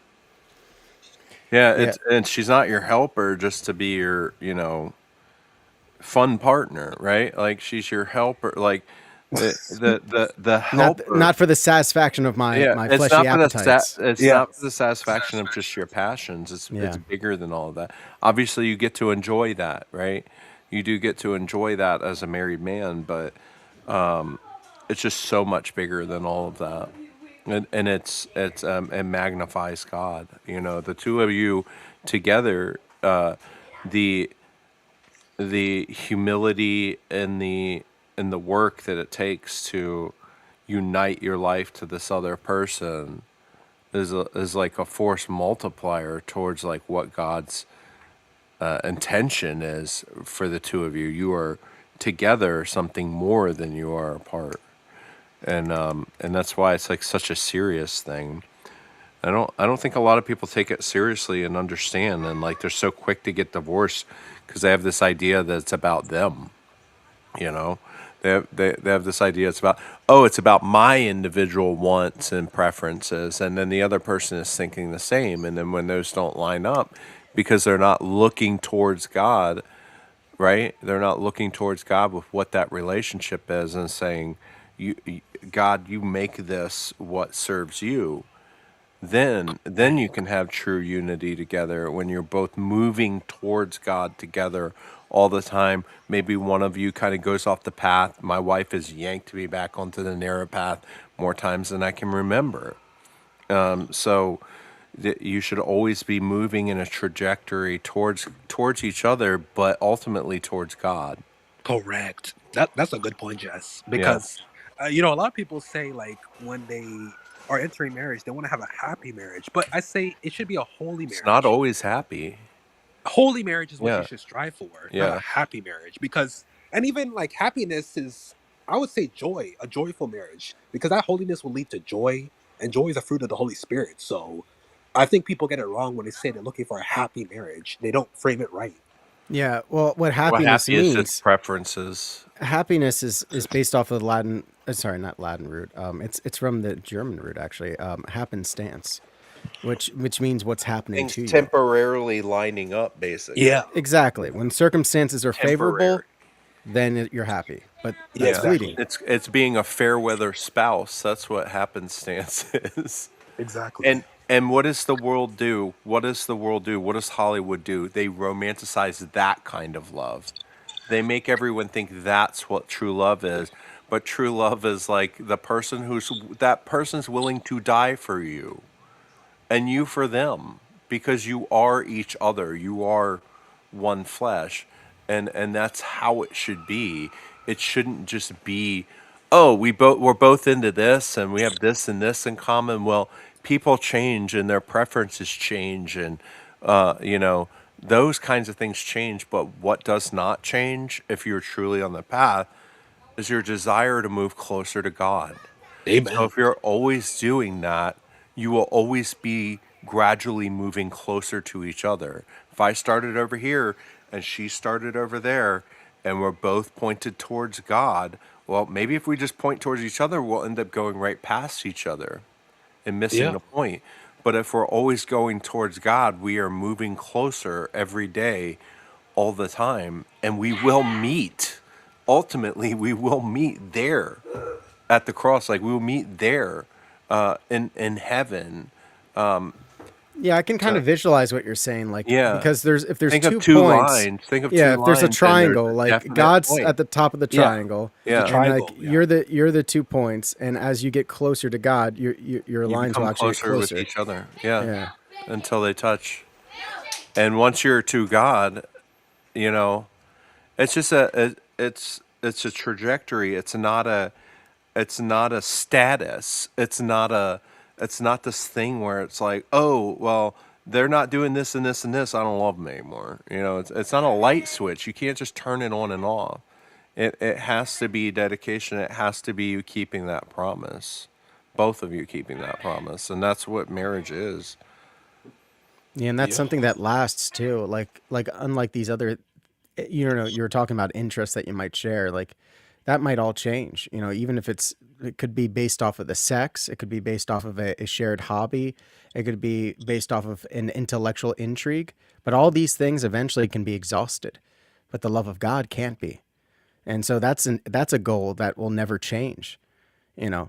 You're always going to try to get closer to it. So Well, it he's is. uncreated and unchanging in that way. So, I mean, if you're moving towards God, that's a fixed point where you will eventually meet. And you will spend so much time closer and closer to each other. The further you go towards God, you will be closer. And that's that's what a successful marriage is that. And then just all the other stuff that comes from it It's just the fruits of that obedience to God and pursuing God. Amen. Yeah. But we can never actually touch God, I don't think. I think we'll always just move closer. Yeah. Well, I think that after the judgment, maybe we will know Him. You know. Nah, you're seeing that sounds like a Catholic thing. That's beatific Uh, vision. Eternal theosis. yeah. We keep getting closer forever, and that's actually something we want because we're changing. Yeah. God created us to always be the creation, and so we can never be like Him in every way, Yeah. but we can always get closer. Yeah. I'm just saying that always moving towards God, and your spouse is always moving towards God. There's no way to break you up. There's nothing that can stop that, especially if you're determined to be obedient to God's commands for only death to do you part, you know? Wait, we don't say that. We don't Yeah. say that in the Orthodox Church. Yeah. Yeah, technically, you're still married even in the afterlife. It's just you won't be having sex anymore. You'll be kind of like those Well, you don't need monastics. to. Yeah. Yeah. I have a question. If someone's spouse passed away, could they remarry an Orthodox? It depends on who you are, but laity, yeah. Yeah. My wife would, if the kids were old enough to kind of be out on their own at that point, would become a nun. I have not made that commitment myself that I would become a monk, but I definitely, guys, can you Skype? Hold on. Just is going to beat his kids now. No, I just wish they wouldn't yell at each other over trivial things that don't matter. Wow, what an offense. She knocked over your But water Daniel, bottle. something you said before about the beatific vision. So Yeah. I don't know if the understanding of, I'm not sure how you understand it, but like, and I think Eastern Thomas has explained it before, and I've heard the explanation, but I don't believe it's saying that we will be as in like possessing all the knowledge God has as we have it like Him. I'm not sure how you understand it. Yeah, I understand it as like some kind of fixed point, like where it's just like all of a sudden now you have it. You have beatific vision, and now you basically will know as much as you'll ever know. Yeah, I think. I mean, I would need to, check it again because I think some people misunderstand it as like thinking we will be like infinite knowledge as God, but that's not how I understand it. So maybe I'll have to read that again. Yeah, I don't know if it's exactly the same as knowing everything that God does, because I think even the Catholic theologians would find problems with that just based off of earlier church fathers. But I think it is supposed to be like a thing that you sort of just receive, and it's like you have it now, versus like the theosis model is like it's dynamic, you're always moving towards. And the beatific vision, as far as I understand it, isn't progressive. It's like just something you kind of get. Yeah, that's correct. Yeah, yeah. So yeah, that's the difference there. It's it's interesting how that difference. I don't need to look into how that like difference even arose, like how the West versus the East, and the It's explain. forensic. It's the Yeah. forensic view. So like the West is all about the like judicial forensic view of like, it's, are you guilty or are you not guilty? And like in a courtroom. So it's like you've been declared something, like you're now justified. It's like it's just a new state that you're put into. It's like you're glorified now. Now you have the beatific vision. Whereas like in the East, it's all about a healing, and healing is something that happens progressively, and it happens over a span of time. So it's just kind of like a different way of looking at it, I think, where one model really favored like an instantaneous result, where another one is more like it's just more of the same thing. It's more of the therapy, because both the East and the West affirm that God is unchanging. So it's just like what Yeah. happens with us. Do we stop changing after the Yeah, glorification it's or always not? our orientation to God. Like, we move away, we move towards Him. But we should always be living a life that's moving towards God. Yeah, and in the new heaven and the new earth, we'd only be moving towards him now. Like we wouldn't move away from him anymore, which would be really cool to not go backwards constantly. Yeah. Yo, man, that schism. I'm telling you, What? that schism. I'm just saying that the whole thing with the schism, the 1050 war schism, like Yeah. pre-schism is if it just. I mean, Too I bad know we couldn't stay there, huh? yeah. You'd be Orthodox today. Well, I'm just teasing. the thing with it is like we didn't have Why like you the be Catholic? technology that we have now. Like we didn't have like a way of talking to each other. So like the West was like developing on their own and the East was developing on their own. And like that's why this divide started happening. It's like we didn't communicate enough and be able to like check back and be like, wait, is that heresy or is that not heresy? And by the time it got to our doors, like it was seen as being very hostile because, as you know, in history, the Pope was basically like, you need to adopt this now. You need to have this filioque that we've had in the West for a while now, and we want you to have it. And we're like, wait, we didn't agree to this. Like, we didn't talk about it, and we had to talk about it first. And that's I think where a lot of the problems started. I think if there was a council that was held, we probably would have came to some kind of agreement where it's like, oh, the filioque can be like energetically true, but it wouldn't be true on an essential level. Here's the thing, Dan. Like Pseudo Silas doesn't use the filioque, and he's I know. part of the Catholic Church. But he has to theologically think it's sound. He does? Yeah, Well, yeah, he does. he's Catholic. Yeah. You can't Well, that's disagree what I'm with the Pope. saying, but it just seems weird that like Eastern Catholics don't. I mean, they're pretty in line with what we're doing, and I don't The same know. one was exactly It the just same. almost doesn't make sense. Almost like they should just be Orthodox, the Eastern Catholics. Well, that's what they'd say to us. They'd say you guys should just be like a rite of the Catholic Church. Like you guys could also can maintain the same thing, like have the same But creed, they're just and you just bow to the Pope. That's yeah, but they're just Orthodox that like embrace the papacy basically. correct. So I don't That's know. the only It's difference.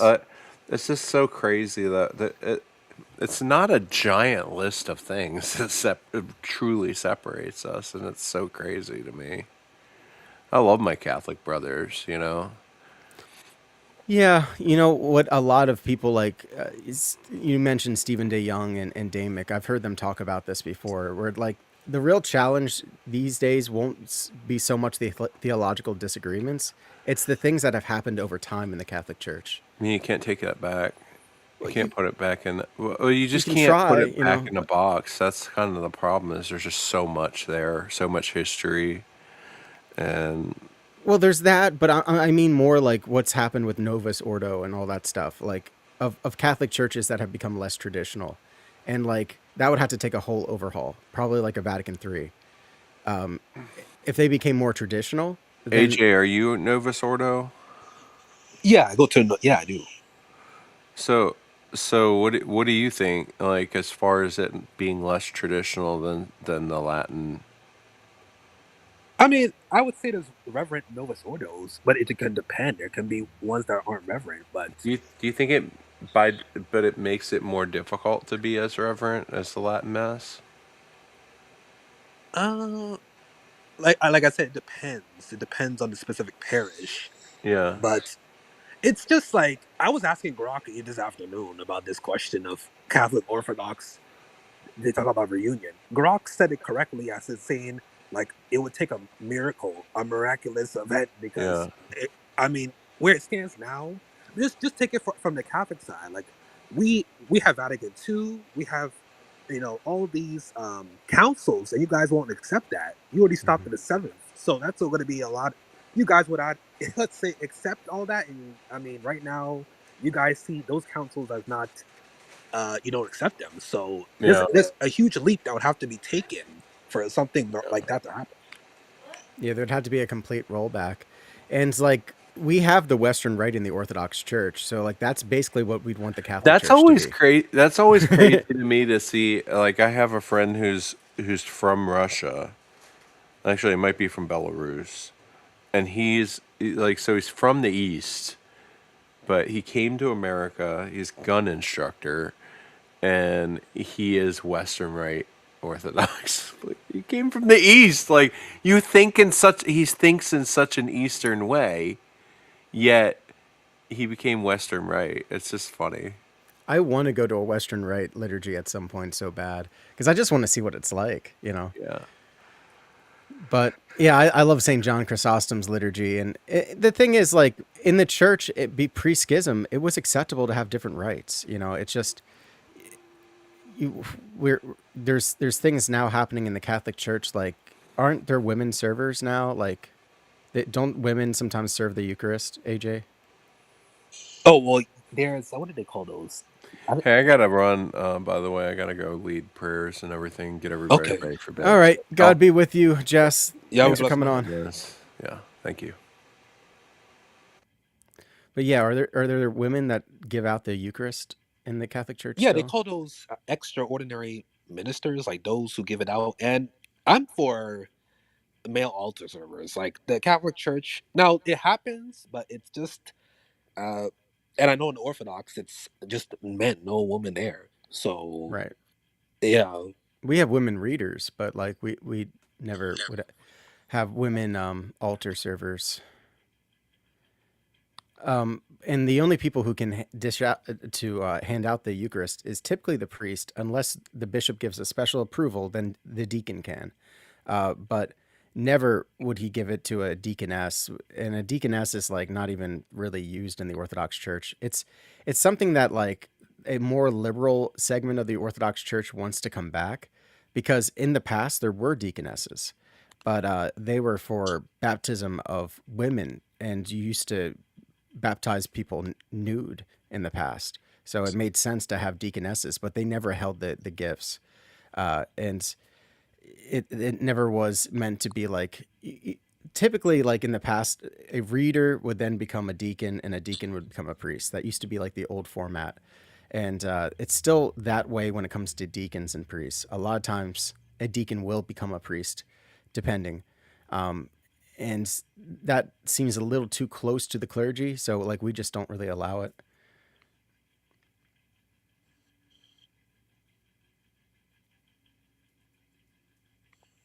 yeah, because I was just thinking, yeah, because the only reason why like I bring it up is because I was just thinking about how, like, I remember you mentioned like you approach when dialoguing with Catholics. I, Me as a Catholic, when I'm dialoguing with Orthodox, the reason I have these conversations is because I feel like I'm not here to, people on attack mode, like they want to pick something and start attacking, Yeah. but like I mean, there's a lot of history. Like, I mean, I'll be the first to acknowledge, like the Catholic Church, like there are things Catholic Church did that wasn't correct. At least was even Saint the Pope John Paul II. He acknowledged he had a whole list of apologies the church didn't issue them. So yeah, it takes humility to acknowledge that. But then that's why I'm not the type of person to kind of get into heated. Like I try to find common ground and then go from there, but not like try and pick any fight. Yeah. Yeah, that I think that goes a long way when the Pope apologized for some stuff, like the Fourth Crusade. Um, and there's theologians that talk about this split, and a lot of the really good takes that I read say that it was the fault of all the church. It was we the, the Islamic thing happening, like the fact that Muhammad came about. It's like kind of like maybe God's judgment in a way, like because you know people could have been better. The church had.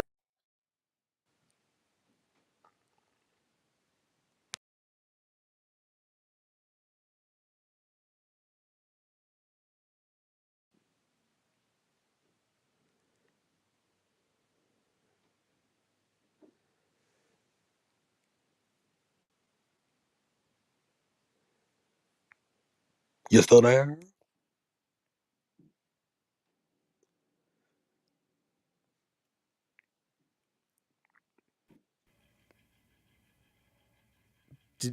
Am I back? Yeah, you're back. How long was I gone? For like 5 seconds. Okay. Man, that's weird. Yeah, I'll cross myself here. What was I in the middle of saying? Talking about the Coptic Church, right? I can't even remember. It's just so sudden. Yeah, just dropped out. Not allowed to talk about this.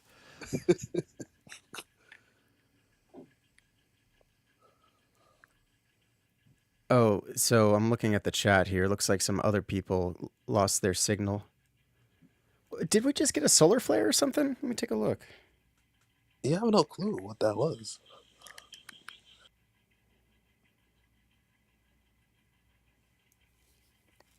Well, we have a major flare watch in effect right now, so maybe we didn't. It's just not showing up on the website yet.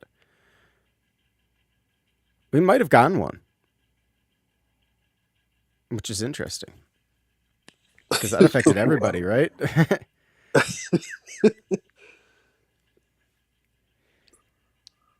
Phew. Yeah, bless you.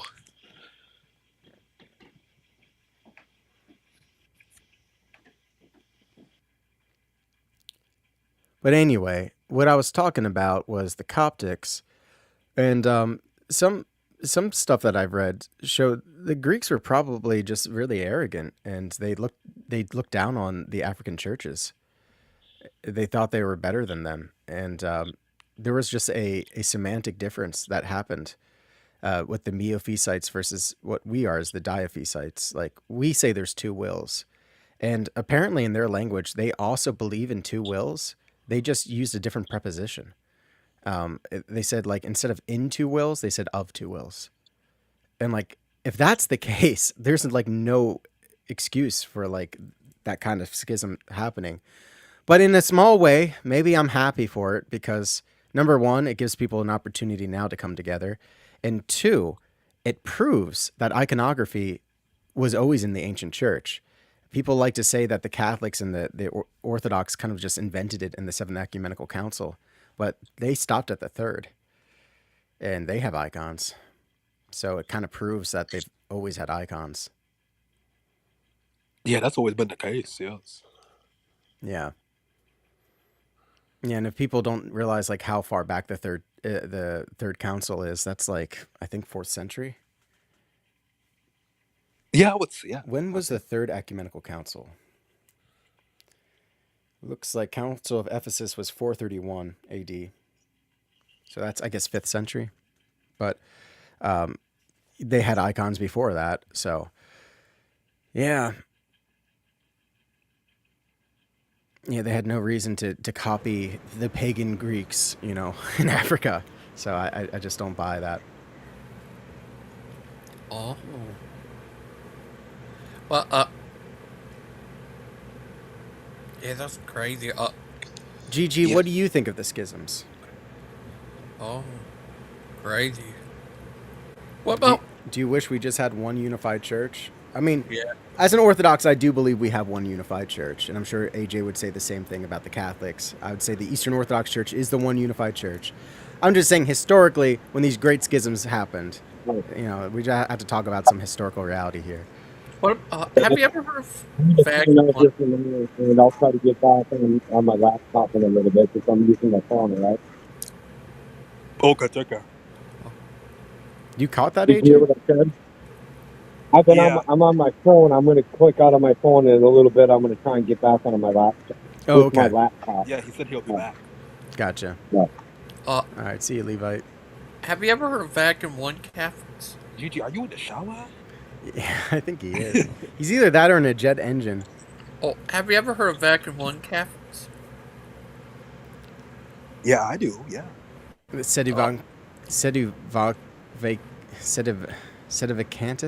Is that it? Yeah, son of a kid. Yeah. What's the difference between them and regular Catholics? Well, the son of a contest, they don't believe there's been a pope since 1958. Oh. Yeah. I was on Eastern Thomas show, and a guy came in there, and he was a former Orthodox for 11 years, and he's becoming a sedevacantist. And I was just like, why? And he's just like, because they have the brown scapula, and I like the Hail Mary prayers. And I'm like thinking, like, man, you could just become a Western Rite Orthodox. Why are you going to become a Catholic and not submit to the Pope? Like, what's the point? But what are you gonna do? Exactly. I mean, at that point, the thing I say about Sedevacantis is like, at that point, like if you don't believe there's a pope now, it's like you're basically Orthodox. At Yeah, that you might as point, well just become an Orthodox. Yeah, yeah. it And that's like hinges the whole really. thing. That's the Yeah, whole. it's the It all Pope. hinges on the Pope. Yeah, yeah. Yeah, and historically, the Pope has been good for the church. I will admit that, because there's been times, like, for example, with this is what happened with the Coptics, but the two wills, that was Pope Leo. Pope Leo said, yeah, there's two wills, and that's got to be true. I mean, it makes the Bible make sense, because why else would God say, like, not my will, but yours? And he had to be like us in every single way, so he had to have a human will. So that he could be tempted in every way, like we are. So, like, you had to have two wills in Christ. You just do. You have to have two natures, two energies, two wills. Amen. Yeah, the Leos have been good. The Leos have been. Yeah, it's a good name. Yeah, it means a lion, doesn't it, Leo? Yeah, it does. Yeah. One of the first people that I met in my parish was Reader Leo. Yeah, I had no idea who was a priest and who wasn't. I just saw a black cassock, so I started talking to him. I'm like, so how do you join this church? Like, I'd like to join. Well, so since we're on the topic of like ecclesiology, I did want to talk about like because the Pope today actually was with the. I'm not gonna call her. I'm just gonna call her. I think her name's Sarah Mullany, the Anglican leader, Of so-called leader. Canterbury, right? Yeah, of Canterbury. Yeah. Well, I, because I remember you said something like the Catholics and the Anglicans, if they can try and see if they can mend things and get back first. But now I was thinking about, I don't think that would even be. I still think the Orthodox would actually be more likely, even though that is still. And the reason why I say that is because with how far the Anglicans are now, they don't even have apostolic succession, so that would really rule them out. So whatever the Catholics and Orthodox are discussing that are separating us, like we're still closer even than the Anglicans. Like we wouldn't even consider you closer than Anglican because you have valid orders, but they don't even. She's just cosplaying, so that's what's like. I think I would actually be. Yeah.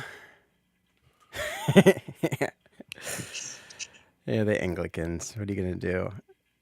They're somewhat similar. At least half of them are. But that's the problem with the Anglicans. It's like they're like a Frankenstein church. Some of them are traditional, but a lot of them are really, really not.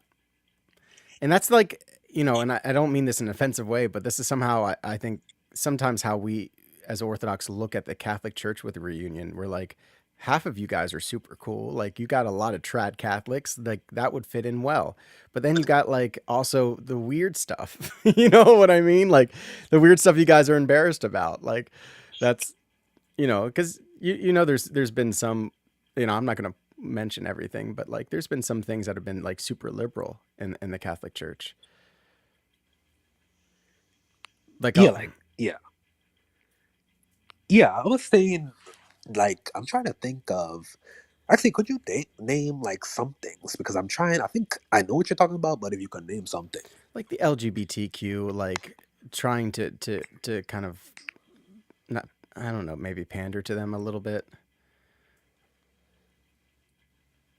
Oh, so that one, because I remember, like with Pope Francis, the whole the blessing that caused the controversy, and then people, and I think it was actually you even who read the document and found out it Hmm. actually wasn't what they were saying. Like, Yeah, it wasn't blessing the gay connection or whatever. It was if they happen to be gay, can you still bless them?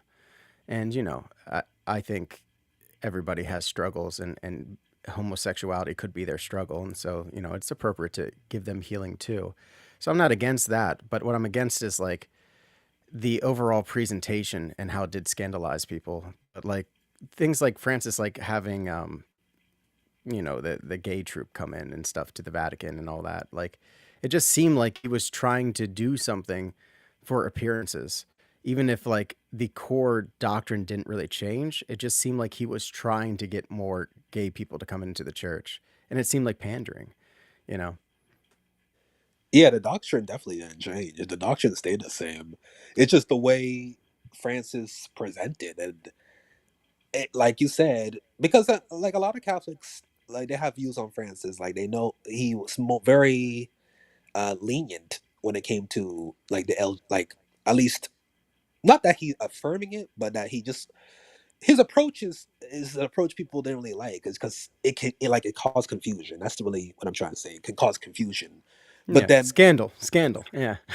yeah, scandal. So that's, but even like when it comes to, I just, I guess the reason why I don't really get in when it talks like the moral is because if like one was gonna say like the Catholic Church because of like that direction, like the reason I would push back on that is because I would say that's overblown or it's being misunderstood. Like, because I know some people say the Catholic Church hasn't been consistent on morals, but the Catholic Church has, like, when it comes to divorce, the Catholic Church has been consistent and has never wavered on that. And It's true. contraception also the same thing. So I mean, the Orthodox, I mean, that's like there's been difference of views, and so but we have been solidified in that view for like a long time. Yeah, I mean, I'm trying to think of like stuff that has changed. I guess I could just kind of dial in more to the homosexuality thing. Like in the past, there were Vatican documents that were like very strict about homosexuals. Like you should like burn them at the stake, kind of strict. And it's like, when we see something like that change, that's what we worry about as Orthodox is that, yeah, you get this like really powerful patriarch that can like unify the church very easily, but like he can also change things really easily.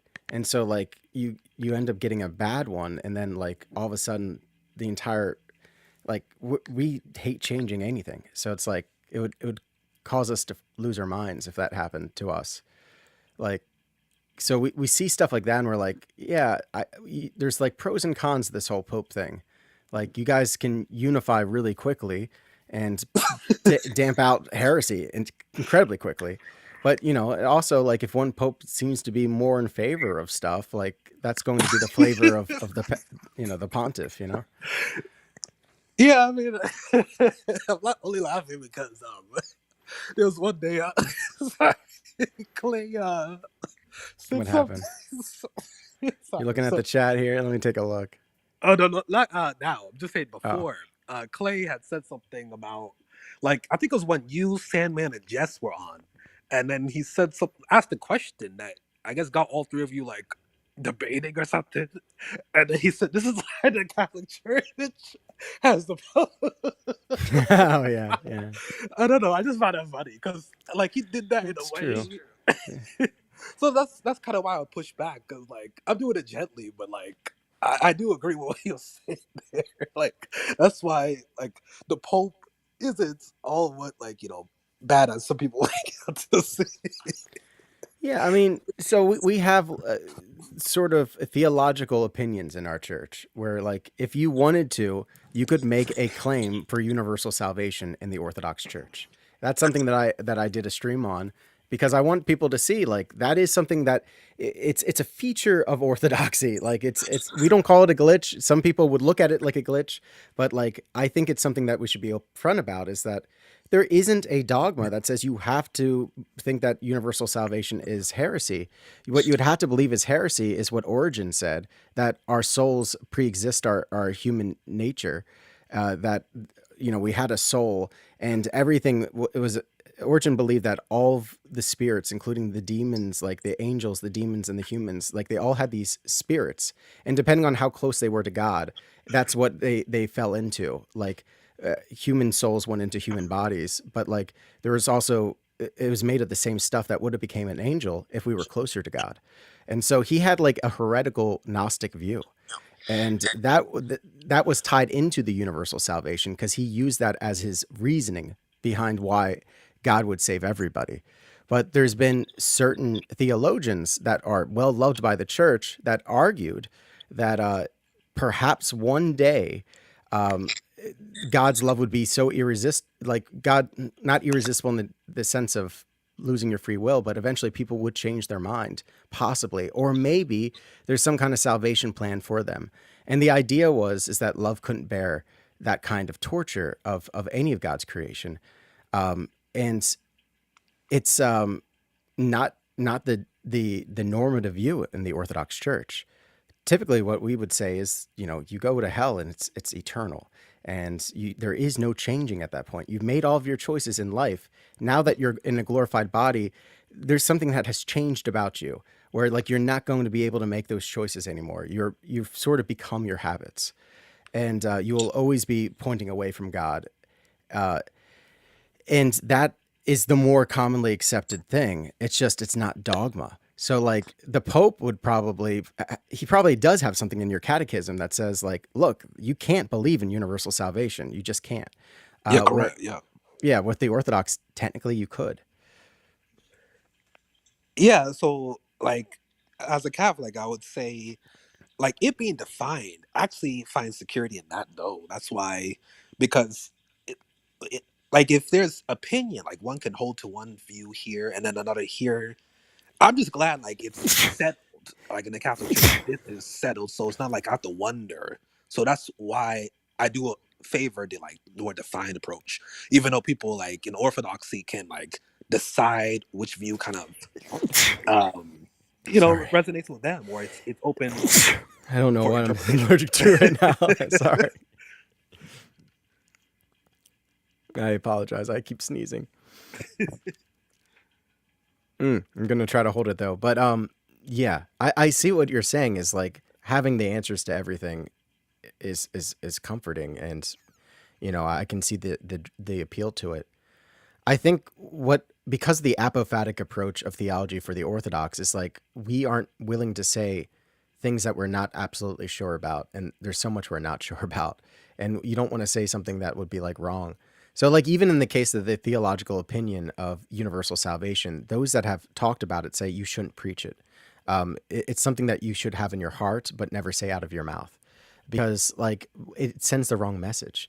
There's people out there who are spiritually immature who would be like, well, it doesn't matter what I do because eventually, God would reconcile everything. Well, they're not taking into account eons of torture.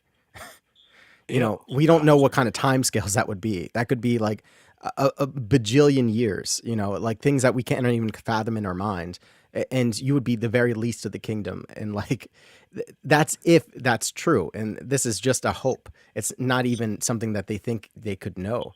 They're just willing to say like, okay, maybe God has a plan for them, but we don't know what it is. Yeah. Okay. I see. But like, I personally like that. I like that there's flexibility in Orthodoxy with some of these things, that there's guidelines, there's guardrails, but there's enough like breathing room of, the diversity of the Holy Spirit, where like, depending on who you talk to, some priests might say dogs aren't going to go to heaven.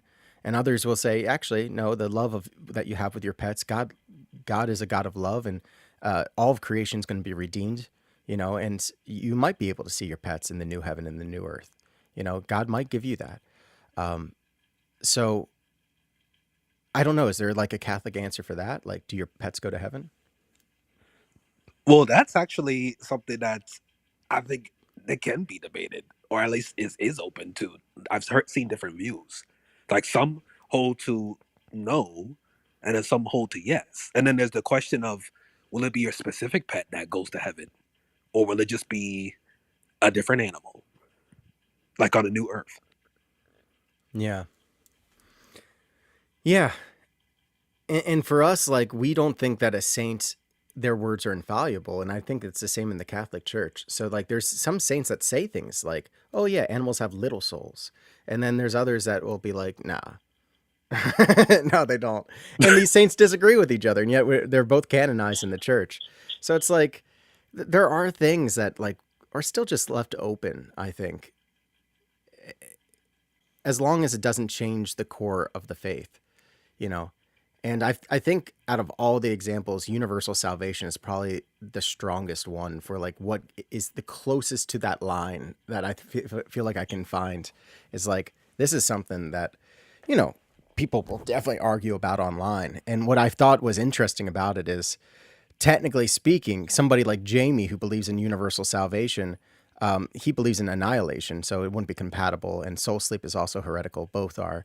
But if he was so mad about hell, which is something he's very upset about, like there is a way of being an Orthodox and holding on to that sort of hope that like, okay, you know, maybe God will end the rebellion the way that he thinks it will. I would err on the side of caution. I would say I wouldn't put too much stock in universal salvation, because everybody has a choice, and some people will choose incorrectly forever. I think Satan is one of those, but I don't know. I don't know because there's things that we just can't know. Will.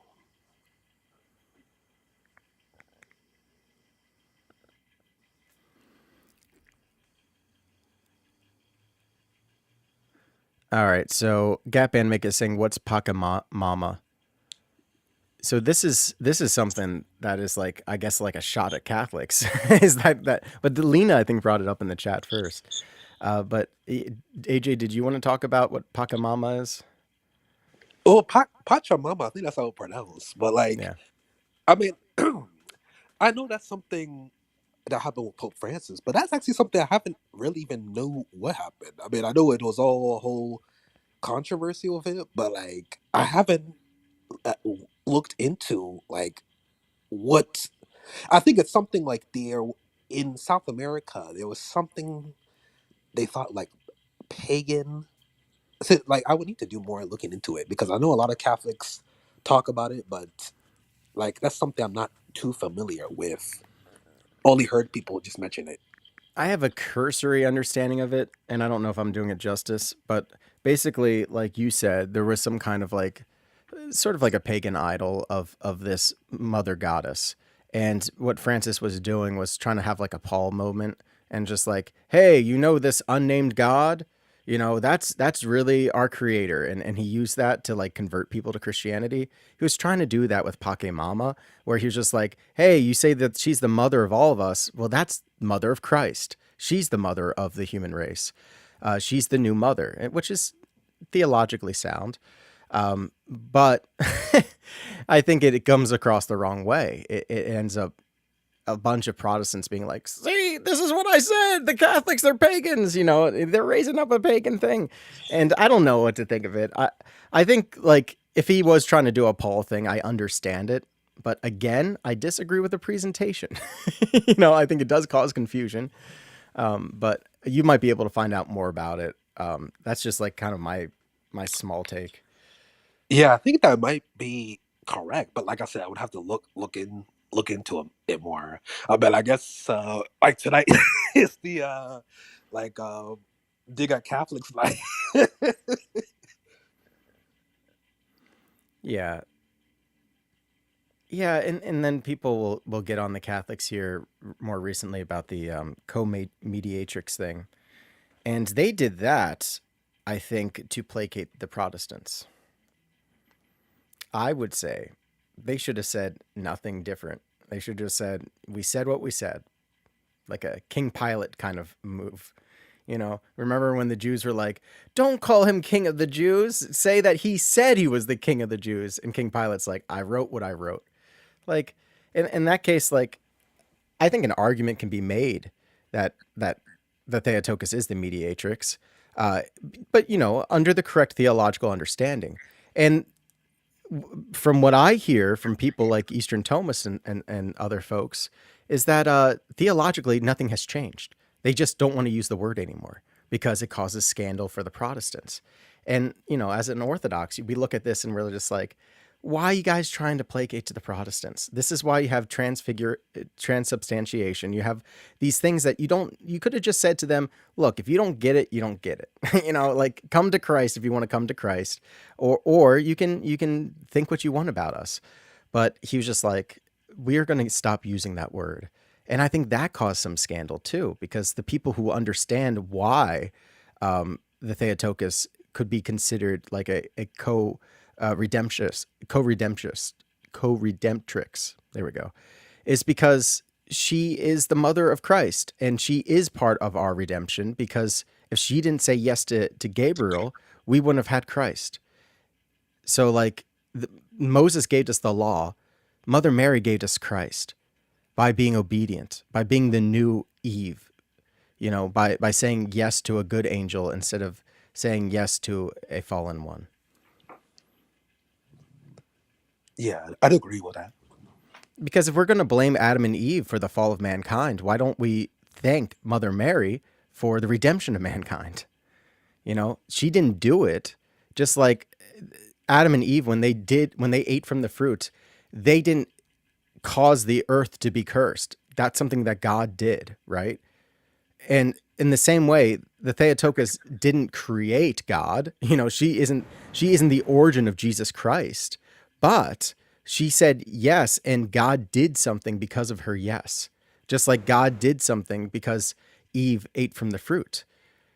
So it's like you can separate the two and say, like, look, the Adam and Eve are responsible for the fall, but they didn't actually cause the fall.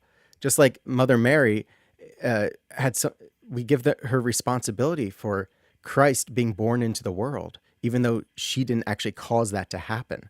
God caused that to happen. Thank you for talking. I have to go. I'll talk to you guys later. See ya, gangster ghost. Yeah, Take her easy. All right, Jay. Bye, Dan. So I don't know. What do you think about that? Do you think that they should have said stop saying co-redemptrix and mediatrix? Yeah, when that came out, I mean, I don't even know what to think, because I don't even know if I really made any comment. I mean, I saw it. I mean, I didn't make any comment. So I don't know if let's say I have a stance. Like, I see it and I'm like, yeah, I don't. Yeah. We don't have those formulations here in the East, as far as I know. We didn't call her those two things, but we didn't see a problem with it. Like we might have our issues with the Immaculate Conception, but not with a title like that, because I think that's appropriate. You can say that she's responsible in a way for our salvation, not because she gave us salvation, but because she was part of it. Yeah, man. Yeah. So that's I think that's kind of like the way that I see, if I was Grok giving you an answer about like what could heal the schism. Like I think that stuff would have to change. Like the Catholics trying to bring in the Protestants, like they bring that sort of ick into them. It's like become more traditional. Don't try to become like the world. Because they're messed up. Don't take on their stuff. And that's what we fear is happening, even though it could be unfounded fears. But that's like, it's a perception thing, That's what I think it comes down to. Yeah, I understand. And I'm sure it's a perception thing on the other side too, even though I think the Catholics are much more eager to unite than the Orthodox. I think you guys probably see things that you're like, well, these Orthodox, like they don't want to change nothing, like what's wrong with them? And like they have all these different opinions. Like it depends on which Orthodox you talk to, what they say things are. And there's a lot. It really, yeah. I was gonna say, like you said, like it really does depend on the Orthodox, because, like, I'm sure if I went on some Orthodox channel, like they would not be talking to me, like they would, because some are really cold. Like I noticed, like if a Catholic does go on any Orthodox channel, they would not acknowledge the Catholic, because at least for the Catholic side, it's like we're not basically not cold in that way. when it comes to that. So, but it depends on the Orthodox. Yeah. Oh, Lena says, I completely agree with you, Daniel. And Gap Anime says, did you buy eggplant? And Lena says, they had a ceremony at the Vatican where they had a wooden stair of an Amazonian mother goddess named Pachamama. And Lena says, no, I didn't get eggplant, but I bought chicken.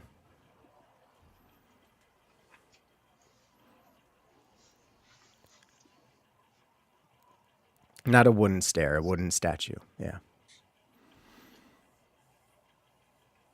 Yeah, they brought it into the Vatican. I think that was like what really got people upset. But again, as far as I understand it, that's what I think he was trying to do. I think he was trying to say, look, Mother Mary is the mother of us all. And you guys have this female goddess.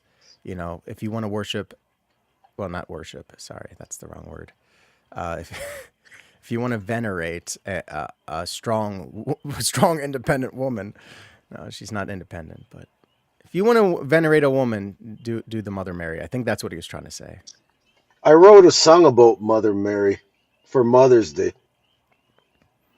Yeah, Mother's Day is coming up, isn't it? Yeah, but I have a problem with the lyrics. I don't want it to be heretical. Oh, well, yeah, Is that would it, be bad. is it the faith or her love that she brought? You know, she decided to take up her cross and bring the child into the world. You said her faith or her love? Yeah, or what was it? Just obedience? It was a little bit of all those. So Mother Mary was like the only one who knew who Christ was from the very beginning. And there was a prophecy that was kind of given to her by Saint Simeon, who said like your heart will be pierced by many arrows, because what she was going to see was going to happen to her son, which is also God, which is just a unique place to be. No one can really relate to that. I don't think that your No. own son is also God. So yeah, I would say it's all of those. I mean, it's 'Cause faith, it's I was love, just but it's also driving. obedience. Yeah. I was just driving, brother, and I kind of heard it. I was like, through the love of a lady, Ba-ba-bum. Christ came into the world through the love of a lady. Ba, ba, ba, ba. You know, and I'm like, is that Instead of a lady, maybe the lady, like the sovereign lady, the lady? All right. the blameless one, spotless. Yeah. Could also call her Yeah. Queen of Heaven, Ark of the Covenant. And then it went to Spanish, bro. So I'm like, okay, so now it's English, now it's Spanish. Like, you know, but that song, I loved it. I don't think I wrote it, man. It just came to me. But it's like kind of like big orchestra, big sound, you know. It says she changed the world forever because of her love. And Yeah, her love, her obedience, her faith, by saying yes. by saying it, it says, she took up her cross. She said yes to something, and she changed the world forever through the love of the lady. Ba-ba-bum, ba-ba-bum, ba-ba. Bum, bum, bum, bum. Oh man, I got chills, and I was like, was that on the radio? No, I don't think so. It was in my head, but you know, Yeah. it was a beautiful song. It was a beautiful song. So I just had to come into the chat because of that. You were talking about Mother Mary, man. Yeah. And I'm a Protestant, I guess. Like I was brought up Catholic back home, and I went to Protestant churches. But I love Mother Mary. Don't you, yo? Don't ever talk about my mom. Know what I'm saying? Yeah.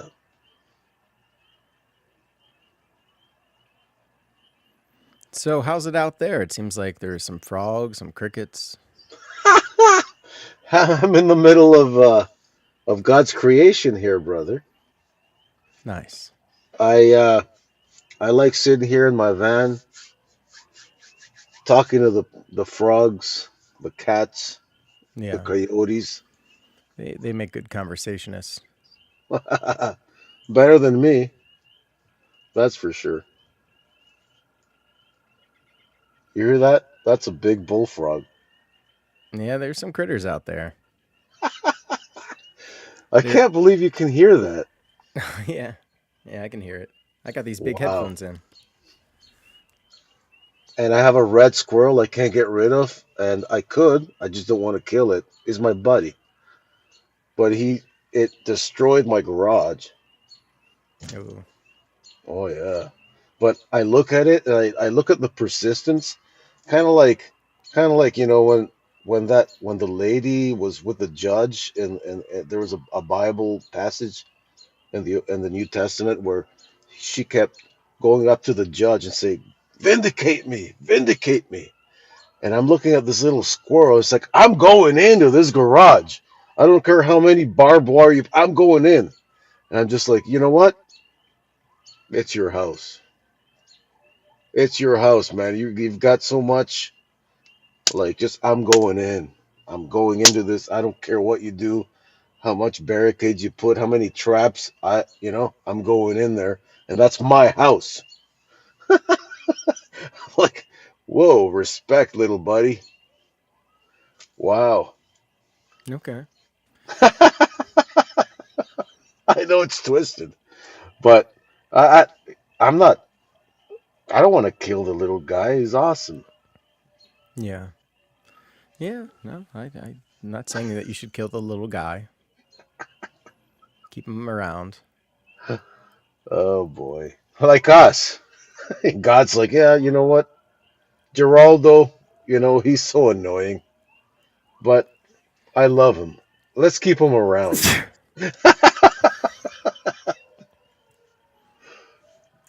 because he's a person, right? I mean, Jesus. I mean, I like, and I will go to an Orthodox because I love this kind of stuff. I love Orthodox. I love Catholic. I mean, I was raised Catholic.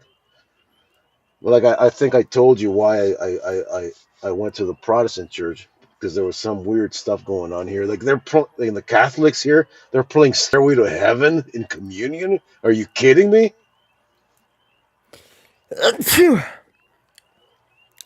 Is that I don't happening know in if that. Canada? Yeah, like there's a stairway, there's divine a AJ, stairway can to. you fact check that? Is that happening in the Catholic Church? Stairway to Heaven in the Mass? Yeah. Well, not to my knowledge. I don't believe that's happening. And if Oh yeah. if it did happen, Hey, my maybe question I'm to going you, crazy, man. though would be, if you leave the Catholic Church, uh, you I went to a didn't leave the Protestant. Catholic Church. I just went to a Protestant church because I thought it was the same God. I didn't judge anybody. Like But my my question be what? Because like, don't the Protestants like they go raising their hands and like the music is? yo, I still go. I'm like, what's going on here? Like, what's going on? Now they're hopping and they're Well, skipping and they're. I'm like, what's happening? I don't like. I mean, What do I have to do? I would just say it's a sham, honestly, Like, because should I like start hopping too? I don't feel like hopping. Should No. I hop too? no, I mean, You I just go wouldn't feel do bop that. bop I'm bop actually bop bop. it's yeah, it's a shame because I'm saddened actually because you live in the Eucharist and that's what happened. You go to a Protestant church, so I mean, nah, that's a sad thing. In But my Yeah. mind, I'm still back home, like with my priest. So every time they have communion, it's like I go back home, and I'm remembering the priest, and but yeah, it's look it up, man. These Catholics here are cuckoo, bro. They're cuckoo. I'm no, sorry to say that. I'm not leaving the Eucharist. I'm just saying. No, I know, I know, but that's what's going on here. And I went to a Catholic school, and these Catholic kids. It's like, you're Catholic and you're doing this? Like, you're sinning? You know, I was like, oh, you're such a Bible thumper. Like, yeah, I was a Bible thumper because I got taught in my Catholic school back home the Bible. You know, what the heck's wrong with you, bud? Well, go smoke a joint. You know, I don't know, man. Like I tell you, it's not about leaving the church. I don't know. So this is AI's answer, so you know how I feel about AI. But AI is saying that there hasn't been any Catholic churches playing Stairway to Heaven during communion in Canada. Are you sure that Well, happened? okay. What I'm going to do is I'm going to go to church and I'm going to sit there and I will record it. Okay. Yeah, put that on YouTube, man. People will eat that up. I don't think they will because it's a normal thing. I haven't been there since the 90s. Well, maybe it's changed since then, man. Like maybe go I back was to the like, Eucharist. I was like looking like Stairway to Heaven. Are you kidding me? Yeah, maybe it's a one-off type thing, you know? Like, did you ask any questions about it? Did you I ask them, think I hey, why'd you told guys you. play I this said, song, you know? the guy's like, there's no such, the priest is like, there's no such thing as hell. I'm like, what? Yeah, there is. It's like, no. Was this a Like, I Catholic don't know. church? It was a Catholic church. And they said there's no hell, and they played Stairway to Heaven. Yeah. So when you asked him about why they played that song, what did he say? I never asked him why they played. I was just staring there. I'm like, Stairway to Heaven, what's going on? And so I just remember another Sunday, my buddy's like, hey, you want to come to my church? I was like, okay, I'll come to your church, man. Let's go. You know? And then I went to a Protestant church. What church was that? What It was just Protestant church you go a to? little Pentecostal church. You know, I grew up in a small town, right? I grew up in Brantford, Ontario. It's like a little tiny place in the middle of nowhere, right? Okay. There's Catholic churches, and then there was Pentecostal churches, and then there was Native American churches that were, I think they're mostly Baptists. Because they have a little like reserve right there, and I visited all of them. I was friends with everybody because I was the only Latin American there. Everybody wanted a piece of me, man. So I went to a Native American Baptist church. I enjoyed that. I went to a Pentecostal church. I enjoyed that because there was no Stairway to Heaven. Because maybe I don't like Led Zeppelin during communion, but I saw it, man. I was like, what the heck's going on with these people? You kidding me? Well, Lena says that she believes you, and she said she had a priest tell her that he wasn't sure if premarital sex was a sin, and he was not hitting on me. All right. I don't know what to believe. I would suspect that would be incorrect in the Catholic Church, but this definitely I don't know, that counters the whole like Catholics are super unified thing. But you know, I don't know if that's actually true, so I don't want to like jump on that. Well, You know, I listened to a Catholic. I love him. Father, his name is Padre Pistolas. Okay, he's got guns, and if there's a narc that will come into his church, he will shoot him. I love that. I love that priest. He's awesome, and Well, that's not maybe a good thing for a priest to do is shoot people. but he says he will because he's got his guns while he's preaching. And then there's like a very posh Spaniard, lives in Mexico. He's from Spain, very posh, very rich church. And the way he talks is amazing, and he's very correct, like amazing. I love them both. But is this unified, or is this Catholic, where it means it's universal? It's like you're in charge of your parish. So whatever you're doing, and you've been qualified to be a priest, you have a parish, you're going to be judged for whatever kind of nonsense or truth you're spewing out on the pulpit. Yeah, that's Yeah. You correct. know. Yeah. Well, I'll be right back. Anyways, I don't know. Everybody's gone. Maybe you should call that guy the machine gun preacher, just like that That's movie. what he. That's what he is, Mister My brother Levy. Hmm. Can you speak Hebrew? I know quite a bit of it, yes, but can I speak it fluently? No. Yeah, that's a nice language.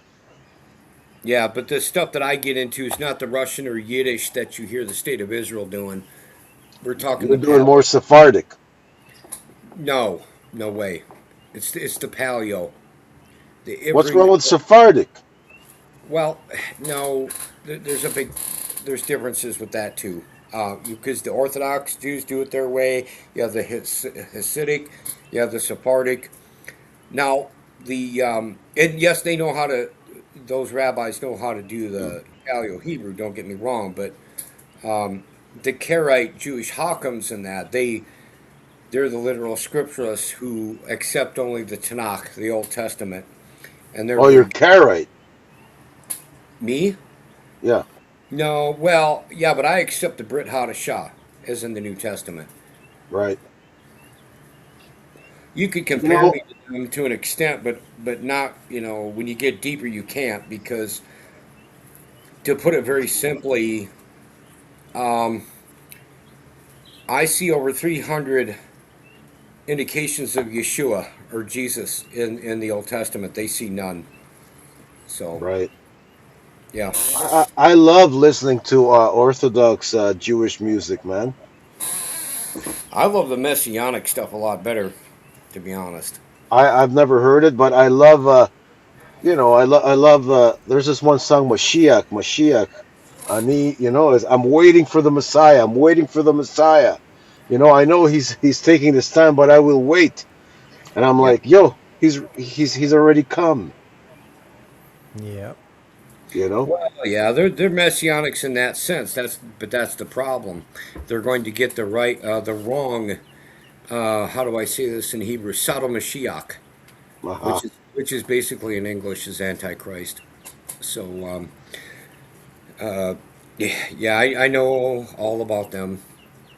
A lot of them won't even face me anymore. So, not they're pretty arrogant people. I hate to say the Orthodox Jew. I mean, I'd love to get Tovia Singer in a fair setting. I mean, or not a non, but a neutral setting where he can't play silly little games and handpick things. Yeah. I think I'd do a better job on him than what Michael Brown ever did. Michael Brown is I don't know about that guy.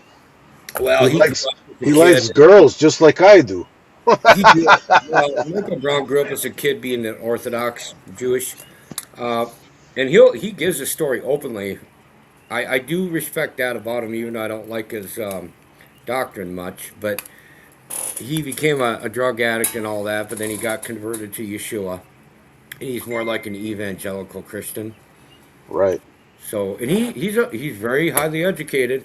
He knows the Paleo Hebrew and Koine Greek just as well as James White does, if not better. So, but I just don't like his evangelical You know approach. who knows the Koine Greek better than any living Protestant? Who? Nobody. The Orthodox Church. 'Cause that's the Exactly. language they speak. You probably have your scholars in there and your linguists, I would imagine. Yeah, there's theologians. That's what I say. That's what I say, man. But what I The mean is like the Greeks. tradition over time, like they were speaking that language, so they know it best. So the interpretations of the church is what people should go by, not like people rereading it today and trying to, outsmart the church fathers and be like, "Oh, I know the Koine Greek." It's like they knew it too. That's what they spoke. Well, look, I'd have to see though the Paleo Hebrew. You might have an argument for the Koine Greek there, There are a lot of Hebrew scholars that are very good at Koine Greek, but now when it comes to the Paleo Hebrew, I don't even like admitting this, but it's my Jewish counterparts, the Orthodox, and that they probably know that on the average the best, really. So I'll look to them for the languages, and then I have to discern it and dissect it from there, because then you're talking interpretations. Because they give a Yeah. lot of deceptive things. I guess you could use the term eisegesis, but then again, they believe a lot of it too. It's not like they're doing it on purpose, except for, well, Tobias Singer again, and one that's even way above his league would be Shmuley Boteach. It's spelled, his last name is spelled like Boteach. Um, I think I heard about him. yeah. Well, eisegesis isn't like a bad word. I don't think it's just a word for like how they interpret the text and It like is, but break they're it down. using it to their own means, and they're making it to fit their particular belief or doctrine. Who is? Well, whomever. I'm just making the point. A lot of people, a lot of theologians do that. I think a lot of lay people do it. Well, there's the apostolic deposit of the faith, and that's what we should be going off of is the church fathers, not new theologians. Well, I could get into some writings, and I'd have to look them up quick, but a lot of them had hatred for the Jews, and they didn't never want that scum going back to their own land, too. Now, I'm not totally cutting them, Oh yeah, but that's what versus Judeus. that's what some of those church fathers were like. So, Yeah, there But was some they were only. anti-Semitism, but look, historically speaking, there's a lot of people that people love that were anti-Semitics. mhm. I mean, so I'm not I'm not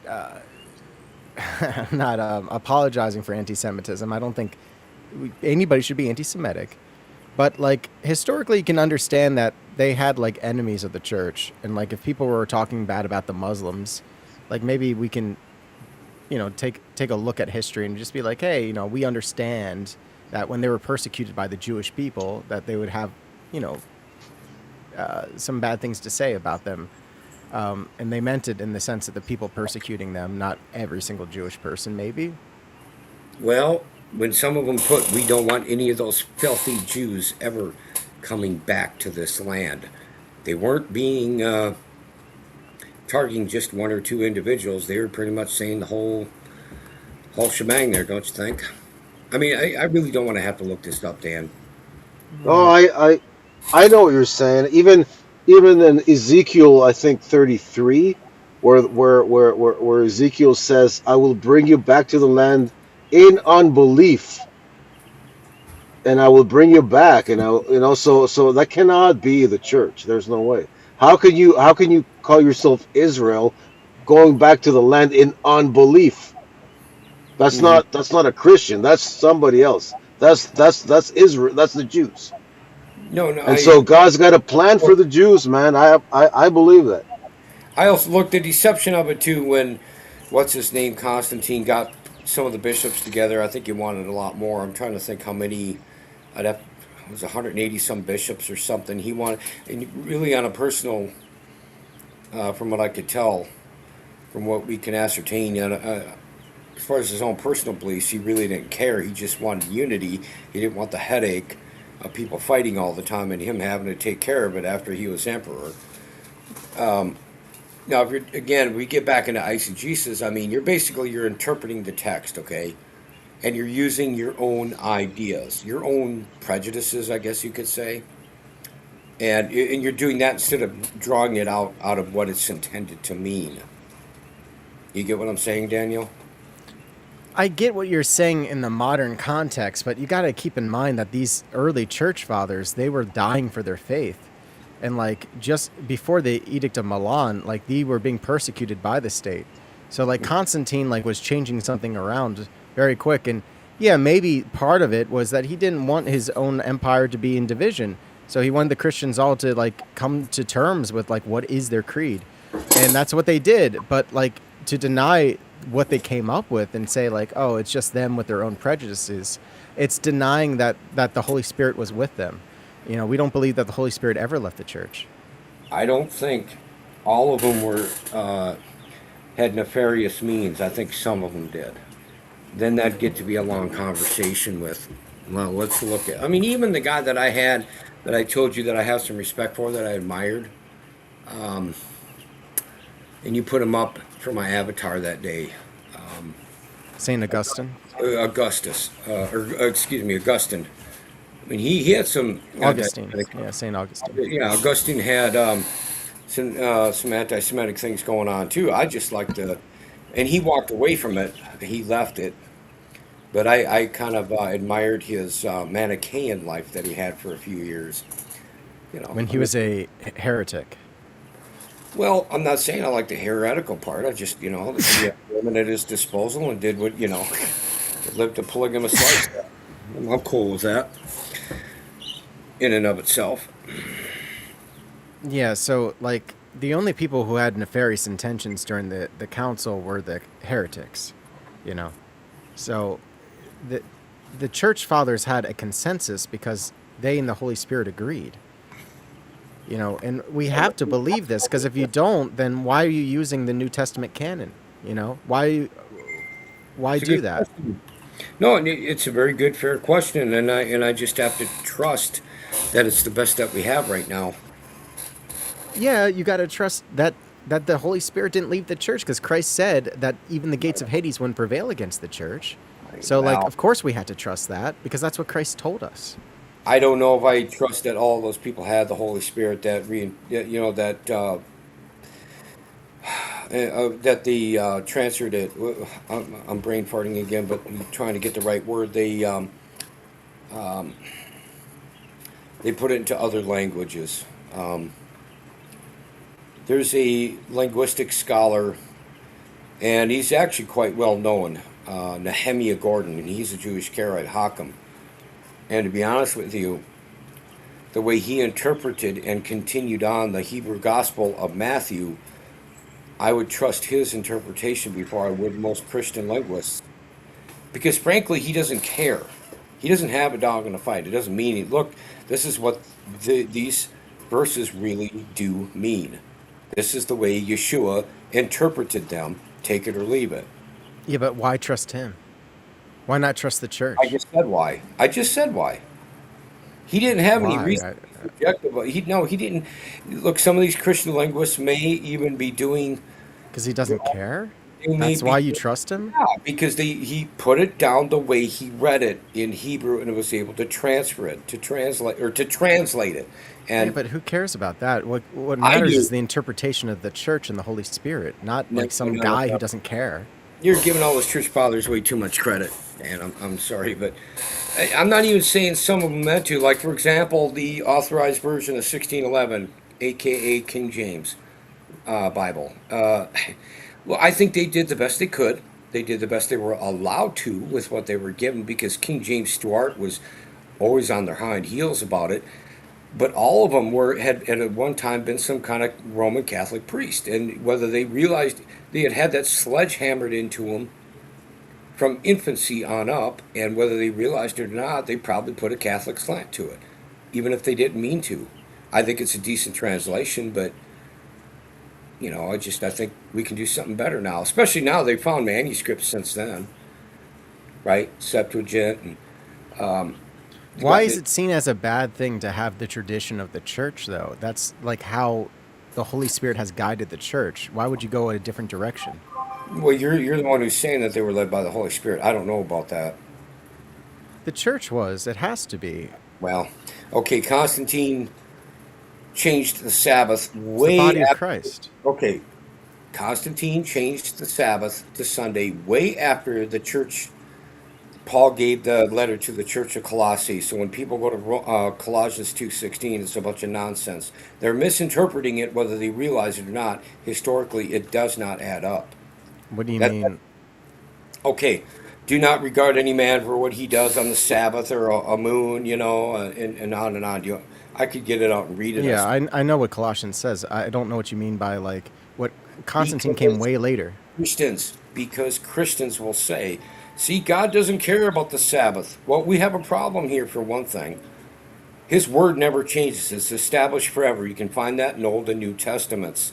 For another thing, historically, Colossians, the letter to the Church of Colossae was written anywhere between 57 AD to 63 AD, approximately 255 to 260 years before Constantine even supposedly changed it as a man. He wasn't even alive yet. Okay, so how is that helping your point? When you So have this happened before Constantine, so it had nothing to do with Constantine. Okay. But look, this actually is not how. Let me educate you on what the Orthodox say about the Sabbath. So the Sabbath is important to us because Christ went down into hell on the Sabbath day. It's the day of rest because that's where Christ actually was dead for a full day, and he was in hell preaching to people. So the Saturday is still important to us. It's still a day of memorial, but it's eclipsed by the Lord's Day because it's the 8th day, not the 7th, but the 8th day. And we call it the Lord's Day because it's the day of resurrection. So we still honor the Sabbath. It's just the day of primary worship is the Lord's Day. Okay, so you're getting into the new beginning, the new Genesis. When you talk about the 8th day, you do realize that, right? Correct. So when we go to liturgy, we are participating in the eschaton. We are participating in the second coming of Christ. I know it's in the scriptures, too, about how he descended to hell. Where does it read in the scriptures that he was there for 24 hours or one day or whatever? He was there Saturday. Substantiate that, please. Because on Friday he was crucified, on Sunday he rose again. That's impossible. Why is that impossible? Because he was gone for 3 days and 3 nights. Friday to Saturday is not that's not 70. It doesn't have to be 72 hours. It had to be. That's what it reads literally. Well, that's your issue. So liturgically speaking, when the sun goes down, that's the start of a new day. And so if you understand that, then now you understand the 3 days. Mm-hmm. It's actually from the Jews, so I thought you would know this. No. There's a lot of things that the Orthodox and Sephardic, Hasidic, and that are doing that I don't agree with. It comes from Genesis, so that's when the new day starts, is when the sun goes down. That's all fine and good, and when you look at Genesis too, you could actually get into that argument. Did it really start when the daylight started coming up? So, but I don't want to get into that. No, it began with darkness, and then God made light. Yeah, well, anyway, it reads 3 days and 3 nights. If we're going to use the math, the tangible math that God gave us to use, what you're saying just doesn't simply add up. I'm sorry. You don't have to apologize to me. No, I'm really not, obviously. It's just an expression. So, look, I have no problem worshiping and doing certain things every day. It's just that I think it was a set-aside day, that Sabbath was made for man, and to the best of our ability, we should try to be obedient to it. And for us, simply in English, that's, Saturday. I mean, you guys want to get together and praise the Lord and do your liturgy on Sunday, Monday, Tuesday, etc. I'm cool with that. I don't have anything against. I think that's fine, but it's not the Shabbat.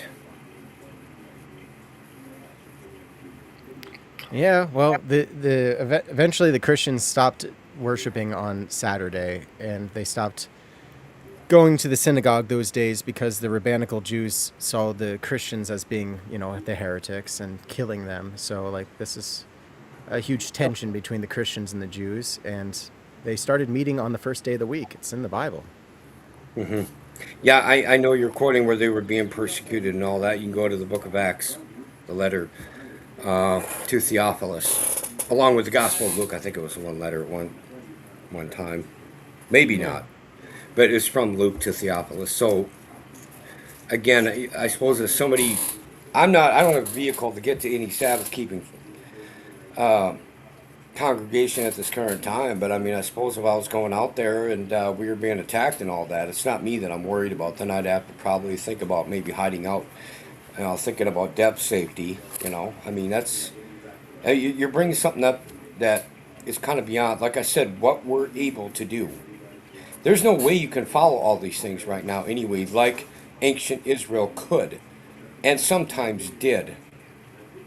Not, a lot of times they didn't. They were disobedient, but it's, you just do what God allows you in your current circumstances to do. And that, for me, is the Sabbath.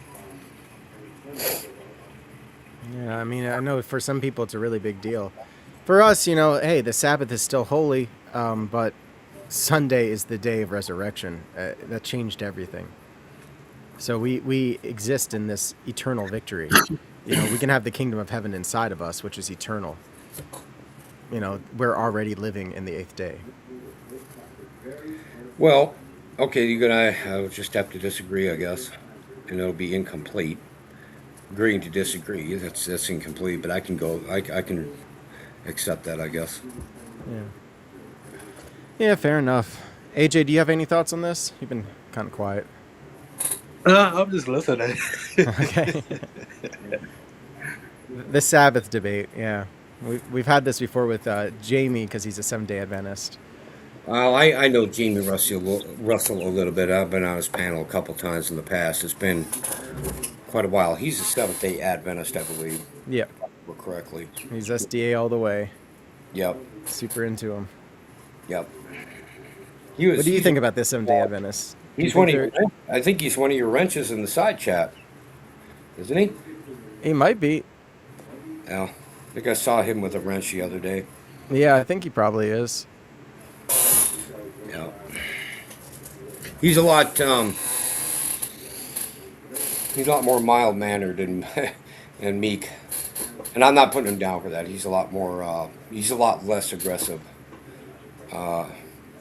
with debating people than I am. So. No, it depends. I've seen Jamie get riled up. Yeah. Not like I haven't too, but I definitely seen Jamie get riled up. Well, we have to get a debate going sometime, Dan, and so I can try to set you straight, and we'll see how riled up I can get you. I don't really do debates. I do conversations like this, Okay, I can talk to you about it, but I'm not debating. Discussion, and no, I haven't done apologetics for quite some time. It started coming back that one day, a couple days ago with JK, and it's typical when somebody says you're using this incorrectly, and I know the terminology, I know what it means, but I can't remember exactly what it was he said. It's just not coming to mind what he said, and that's the typical defense mechanism, and that's where you and I were actually in agreement about being obedient and doing what the Lord wants you to do, and rather than this free grace nonsense. Yeah, you have to have synergy, and that's the issue with so many people. They don't realize that you need to cooperate with God. Just like Mother Mary said yes to God, like we have choices to make. The very fall of humanity is because of a bad choice, and people want to strip choice away.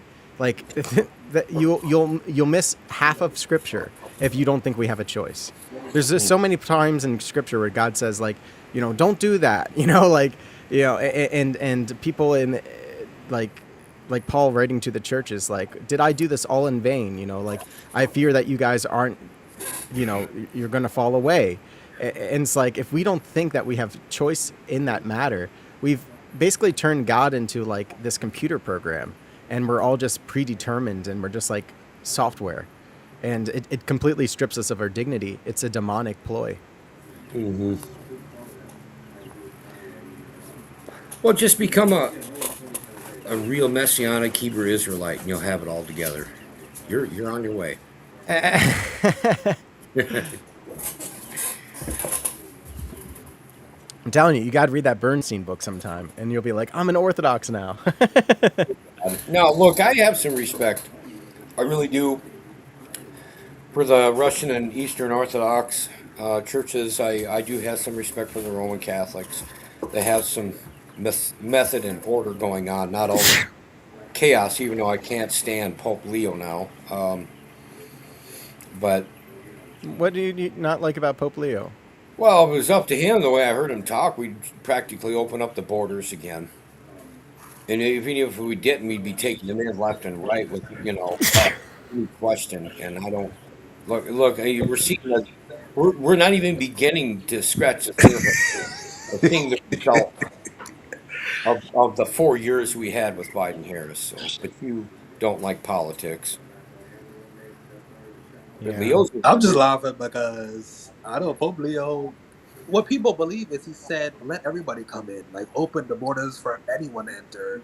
But all he was saying was, and I think I showed a video one time to Dan, and he was just saying a country that has secure borders. So he actually didn't say what most everybody's thinking he's saying, or a lot of people think he's saying. I didn't say that. I didn't accuse him of saying that right straight out. But especially now, we're not in a position to be doing this. Especially now, we need to get our. I don't think it's going to happen, but I think America needs to get its own ducks in a row first and get some things squared away before we even take any more in. Even those, I think, approximate 50 farmers we got from Africa there, those white guys, I'm not so sure we should have taken them in. Maybe it was the right thing, but Trump did that. It's just that we had such treason beyond the pale for 4 years. It was insane, and we're permanently scathed over this. Yeah. Immigration's one of those hot button issues, I think we should be kind to immigrants that are here. Well, then I want to be able to have the right to go into anybody else's country without being Yeah. vetted. Why can't I do that? I don't know. But I think America has a lot of really good things going for it. And when people are in a place like Haiti, and it's war torn, and there's American private military companies that are fighting your gangs over there, and you apply for asylum, which is granted by the government. I don't think it's right to just pull that rug out from underneath of them and say, hey, you guys are going to get kicked out now. It's like, well, that's not very fair. They're here for a legitimate reason. And, I don't know. Sometimes I wonder, with all these security things that we allow all of our privacy to be taken away. Like you and I, we have no privacy at all. AJ, you're in America too. You have no privacy. We're all being tracked by AI. Why can't they just use that to keep us safe? Well, but instead they just use it in the shadows, and they're still using it, but they're not using it to actually deal with these issues. Well, I could say that that what really broke our privacy and violated our rights is the Bush-Cheney 2001 Patriot Act. I mean, that was pretty deceptive, and Bush didn't even give start. Yeah. Any of the congressmen, or congressional members, any time to read it. How many pages was it? Over 1,100? I can't remember now, but yeah, I mean, no, there's some. Look, I'm all for decentralization and being on our own, and I think I'm intelligent enough to make my own decisions and watch out for my own and Deb's security. But we're to a point now where you get to these positions where you almost wonder if the POTUS should take emergency powers or something. Because, I mean, look what happened to my home state with Tampon Timmy, Ilhan Omar, Keith Ellison. It's Kelly Morrison, etc. I mean, in Minnesota, the billions of dollars of fraud with those Somalians. Holy moly!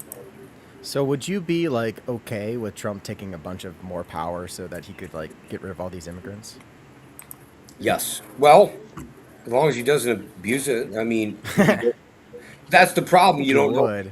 No, I don't know if Trump would be level-headed enough to do that. Yeah, level-headed Trump. That's what they should call him.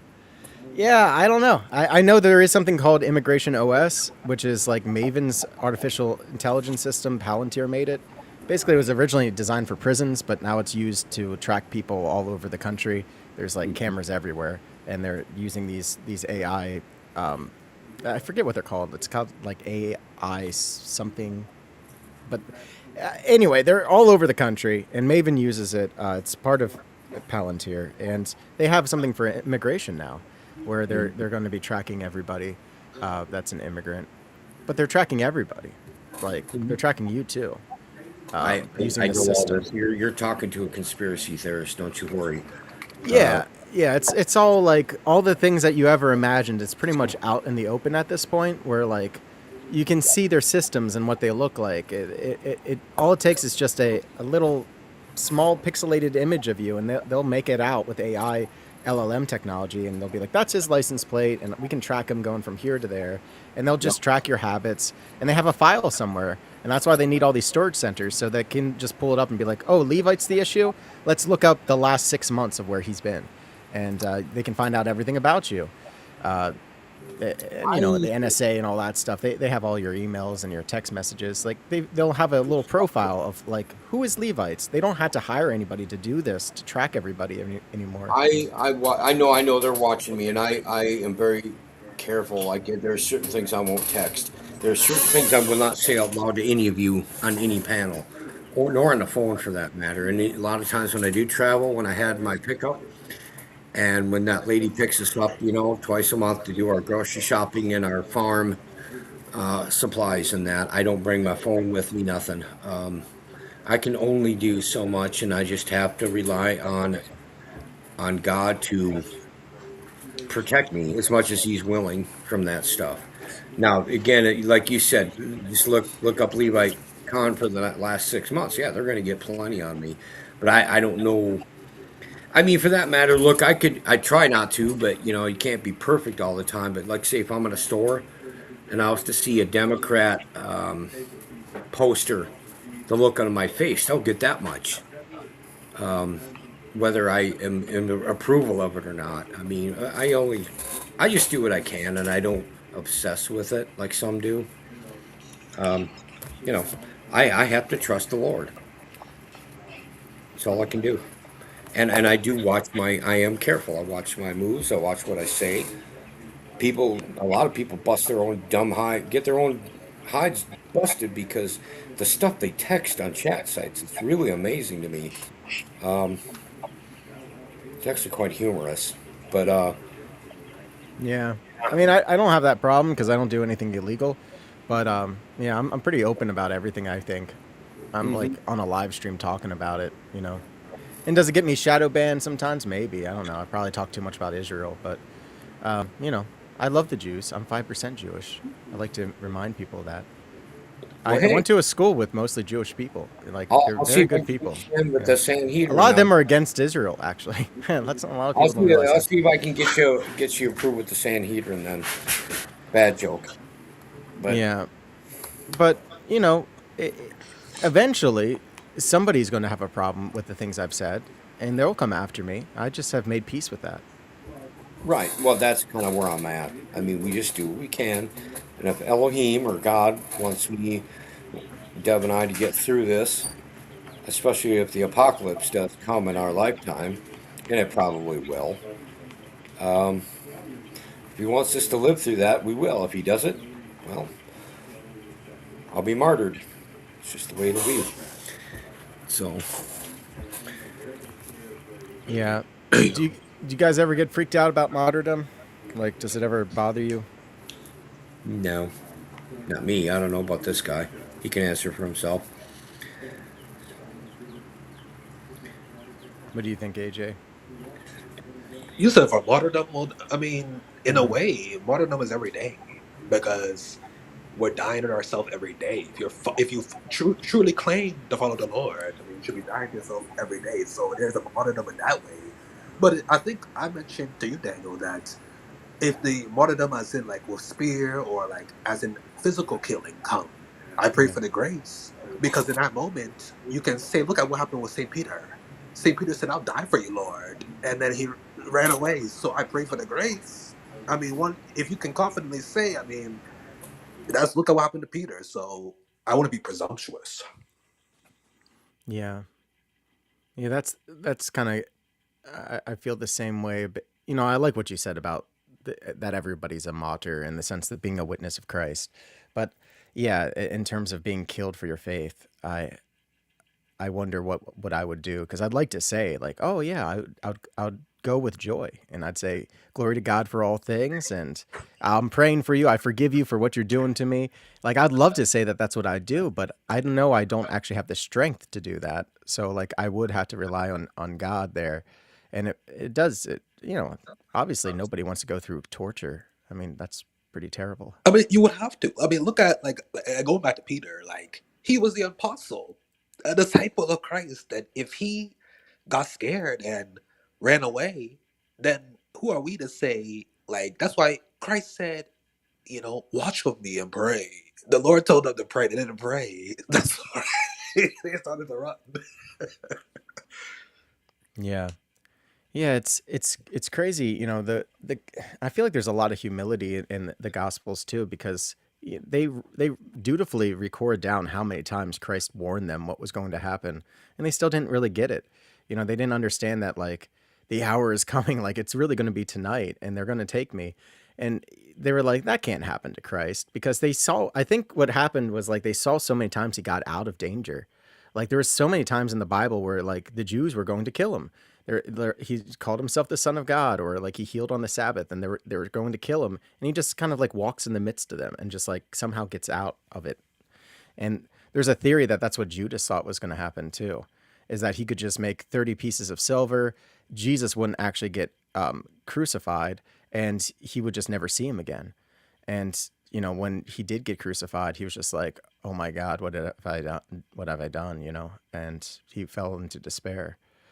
But we don't really know. But it does seem Exactly. like they didn't put the two things together. They didn't have the Holy Spirit yet, so they couldn't really understand.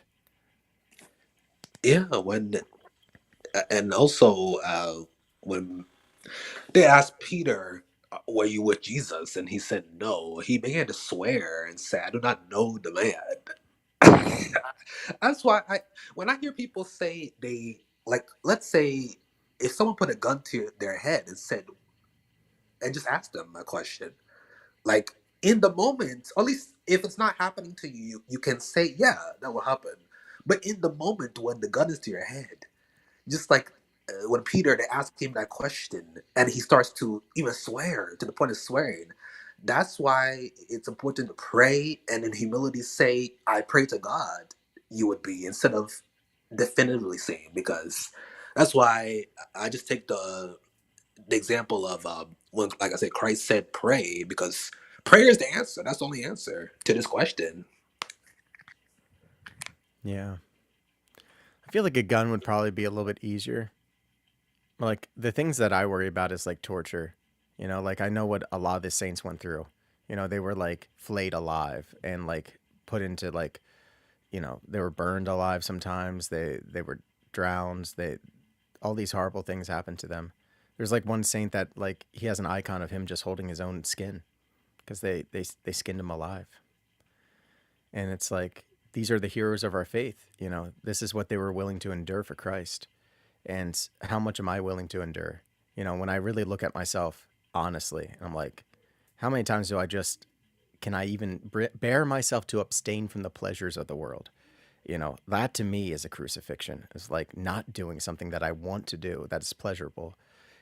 And these people were willing to be tortured, for an indeterminate amount of time, and they never lost their faith. That's right. I'm laughing because Starbury said he didn't understand my answer. But the answer is clear. We basically echo the same thing. Yoda says martyrdom is the greatest honor.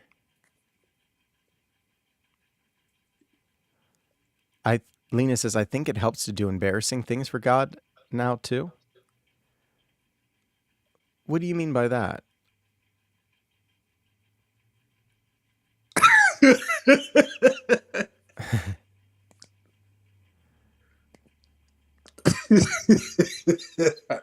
I need to know the context because for some reason, I don't know why when she says embarrassing things like, oh, like it doesn't mean like someone, doing something like walk out naked or like get out doing or saying Yeah, for God. don't do that, Lena.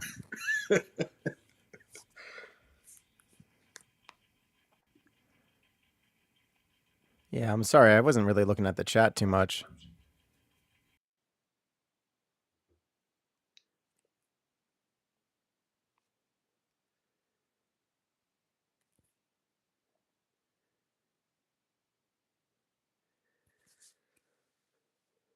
By God's grace.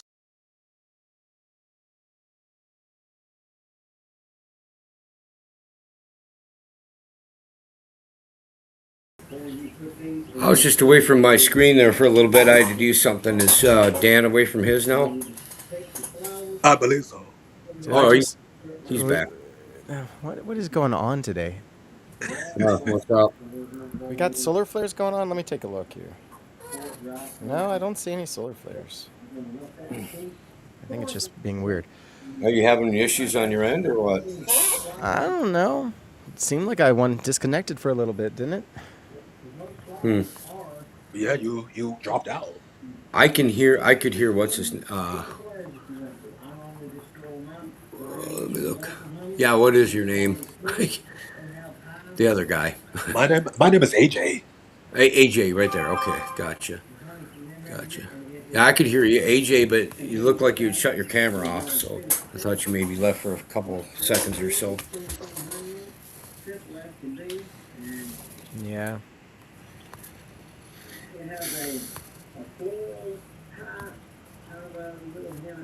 So yeah, what were we talking about? We're talking about the martyrdom. Oh yeah, martyrdom. Yeah. Well. Yeah. You said, or you quoted somebody in the chat. Maybe said something would be the greatest honor. I don't know if it would be or not. I suppose it is honorable as long as you're right with the Lord. But that's what being a martyr is. So I'm not going to seek it out. That's for sure. I don't know if I have to do it. I mean, what can you do when you're powerless to fight it? You know. Yeah, I don't seek it out either, and I don't think it's right to seek it out. There's been some stories of like in the lives of the saints of people trying to make themselves martyrs. There's like one guy who was being super obnoxious to a Muslim caliphate. He went over to the Muslim land and was just like, "I'm a Christian. Go ahead and kill me if you want." And he's like, "No, I'm not gonna kill you." And he's just like, "Why not? I'm a Christian. You guys believe in like falsity." And like, he's just like, "Yeah, whatever. Just get out of here." And like his spiritual father is just like, "What's wrong with you? Like it's a calling, you know, like if it happens, it happens, but you shouldn't seek it out." And like, it's a good thing the caliphate didn't kill you. Because like you're not supposed to seek out your death. I mean, God gave us life, and it's good. We're supposed to do it until God says it's time. And he knows the best time. Yes, if he wills, if he permits it. Yeah. Yeah, you shouldn't seek it out. I knew a guy, although I think mentally he's inept in a way. I won't give out his name for YouTube. He had even a little tiny like plastic toy of a guillotine, and he would play with it every day to get himself ready as a Christian to be ready to be martyred. And I'm like, dude, I really wonder if you truly have the sack to do that if it come down to it, because I knew some things about him already. Those people have something wrong with them. I can confidently tell you if I don't have a choice, if I'm in William Tyndale's position, he's the one who wrote Genesis 2, 2 Chronicles, and the book of Jonah for the Old Testament, and then he wrote all the New. He was on the run for 12 years. He was a Catholic priest, believing that it should get out to the common plowman, similar to one of his predecessors, John Wycliffe. And they gave him a scholar's death. He knew like 8 languages. But the Geneva Bible and the authorized version, the Geneva Bible of 1560 and the authorized version of 1611, depending on which site you look at, anywhere from 79 to 82% was taken from his stuff. So just say 80%. And he did some really good things, but he was on the run for over a decade. I mean, if he wouldn't have been chased around so much, he probably could have written all the Old Testament. That's kind of my theory, you know. Try to stay alive as long as you can. What's up, buddy? Huh? I'm talking to my dog here. Anyway, yeah, he's my youngest pup. He's over 7 months now. He's that German Shepherd Pyrenees mix. He's about 80 pounds already. But these people who want to bring it on and I really. Now, evidently, the man you're talking about, I've never heard about that before. Evidently, he did bring it. He was willing to do it. And they just kind of laughed him off and kicked him out, right? So, there are a lot of these people that talk like that, but if it comes Bless you. Thank to you. that moment, you wonder if they'd be crying and begging for their lives in the end.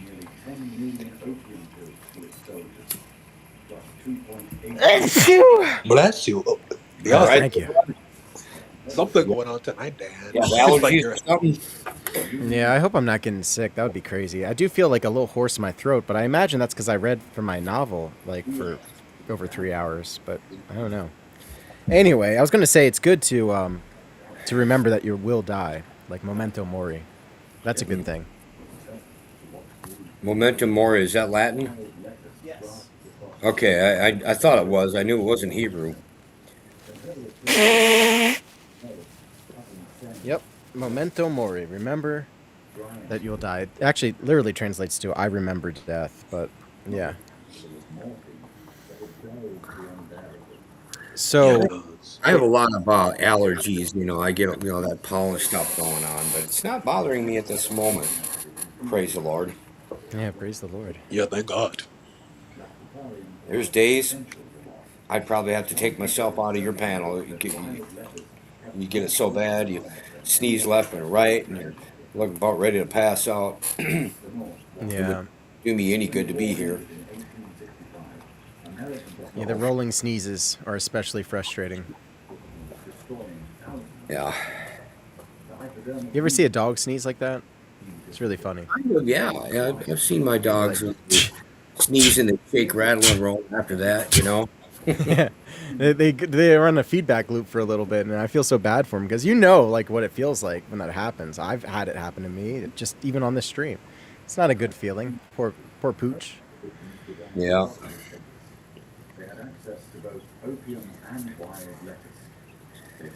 Yep. So, anything else you want to talk about? I'm in the middle of writing something while we're doing this, so I'm multi. If you need to repeat something to me, don't put it against me. Let me pull up Yoda's comment. He says Genesis Lorraine is a they them Dan. Was she like that when you guys shot that film? Is she now? Did you like look up all of her information, Yoda? You weirdo. Yeah, I have no idea. I haven't talked to her for ages. So yeah, it's clearly not when I asked her out. So no. Is she When I single? asked her out, I have no idea now. I remember just when I was younger, I was just like, hey, yeah, you want to date? Oh, my wife asked me earlier tonight, when I was in the panel on my phone, and I didn't know if you were married or single. I'm single. Okay. Yeah, I'm single, ready to mingle. Love to have a wife, but don't have one right now. Get 3 of them. Nope, just one. Just one. And she's got to be the Okay. right one. She's got to be one who loves the Lord just as much as I do. Yeah, I think all 3, 4, 5 of mine should. I only have one right now, but hey, I'm working on it. I'm sure your wife is happy with that. Yeah, I'm still working on that part too.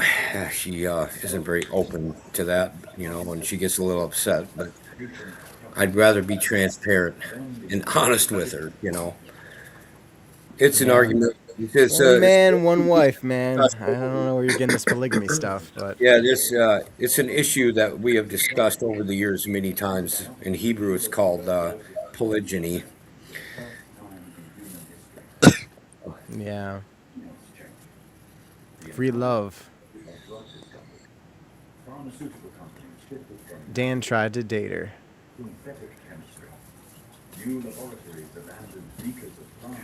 And Yoda says, I have a girl. An amazing one at that.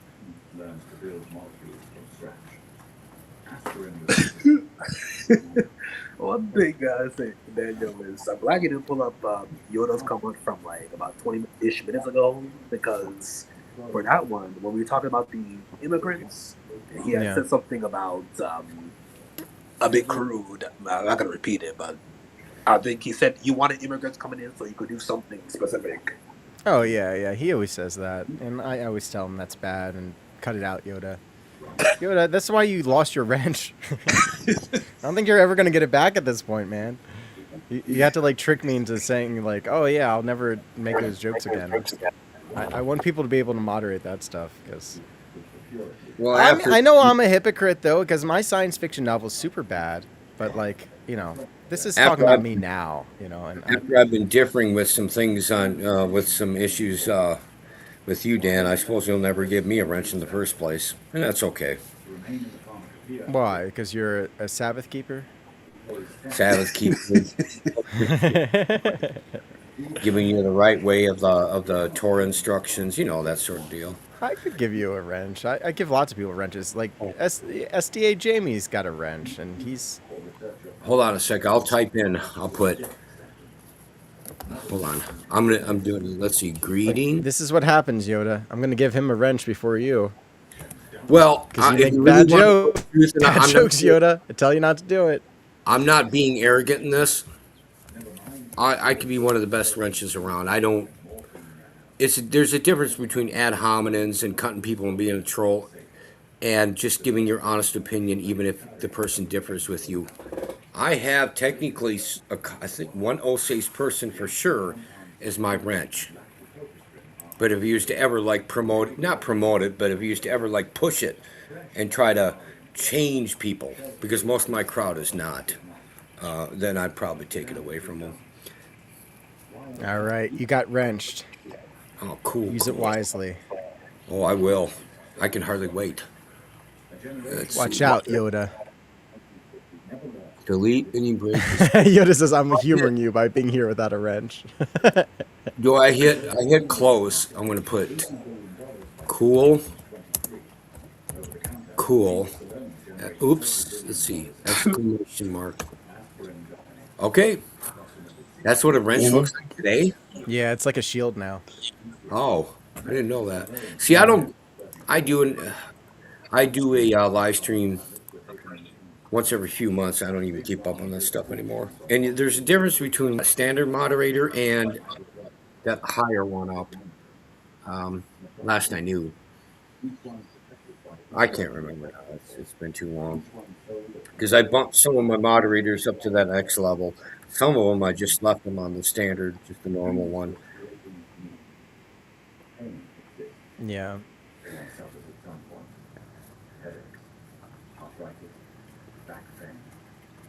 But no, I don't want to. Okay, go ahead, AJ. Yeah, please. Oh yeah, I was going to just also mention what, if anything, happened, or at least what have you heard from Zuna? Because I don't go over there anymore, but I wanted to know, like, what about with you? Any interactions you had with him, or it's been a while? Oh, I think Zden is like cool with me right now. He and Daryl are like really against Christian Pike right now because Christian Pike came out with like a teaching on the devil being us being in the image of the devil, like, and like, yeah, I mean, I certainly don't agree with that, and I voiced my rejection of that idea, but I think you can still be friends with people even if you disagree with them, like. Like Levite here and I, we disagree on some stuff. He should be following all the church councils, but he denies them. I'm only doing it for your own good, Dan. But yeah, I think like if we're to be Christians, like, man, if we can't even get along with other Christians, and I know like they're heterodox, but like we can't get along with them, like who even are we? Like we can't even get along with people that agree that Christ is Lord. Like, that's going to look bad. So I try not to be that as much as I can. Yeah, that's right, man. I mean, when you're having these discussions, like, you have to have, like, humility, but also just, like, a thick skin. Like, it's, like, if this disagreement arises, it's not, like, the end of the world. Like, you're not going to just start cussing somebody out and cursing the whole family. Yeah, unless it gets really bad. Mm-hmm. Unless you start talking about there's only one will in Christ instead of two. That's when the guns come out. Levi, does Christ have two wills or one will? One. See, you're Coptic. I think I asked you this before.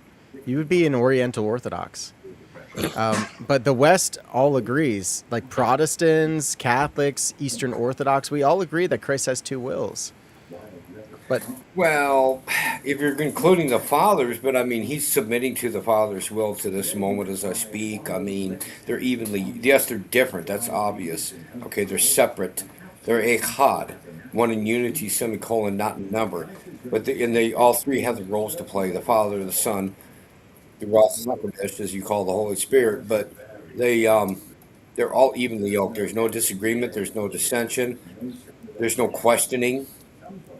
Nothing. I mean, they're one in that sense, and whatever the Father's will is, I don't know, unless if you're giving it a different context for the definition.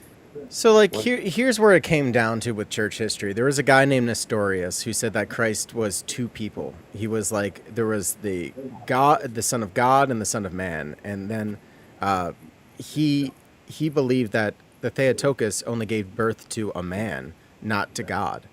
And so, like, he was saying that Christ was like two different people. And so when we were affirming that Christ has two natures, both divine and human, and he also therefore has two wills because one's a human will, one's a divine will, they thought that we were saying that he was two again. But we weren't saying that. We were saying he's one person, and the hypostatic union is the human will and the divine will is always being in conformity. So his human will was always subservient to the divine will. That's why he was sinless. That's like what sinless means. If he didn't have a human will, then it wouldn't be really sinless, because there would be nothing that could have disagreed. But nothing did disagree. Therefore, he is sinless. Yeah, I've heard all these terms before, and I've heard of the guy you're talking about. I don't know enough to comment, I guess. Marcion, he's a separate person. He started going through my mind when you first started talking. Is this guy was he also a Marcionite in the sense of a heretic? But Marcion was a heretic, yes. but maybe this guy was not. So it sounds like you're using another avenue to explain what I just did before you. Everything's in conformity. Everything's in agreement. They're evenly yoked, right? So yeah, they're in union. We say it's a hypostatic union because of the love. He's always subservient to the Father's will and to the divine will. So he says, not my will, but the Father's, and that's showing that he has two wills, and he has to because he's healing humanity. So by healing humanity, he has to have a human will that is completely subservient to God's will, and he followed the law perfectly. He wouldn't really be following the law if he was just only had a divine will and didn't have a human will. Mm-hmm. It sounds like you're saying he'd be following a law. But you're saying the law. The law? Yeah, you're saying the law, not Allah. So the Mosiat, the law of Moses. I was just kidding, man. It sounded like you're saying Allah.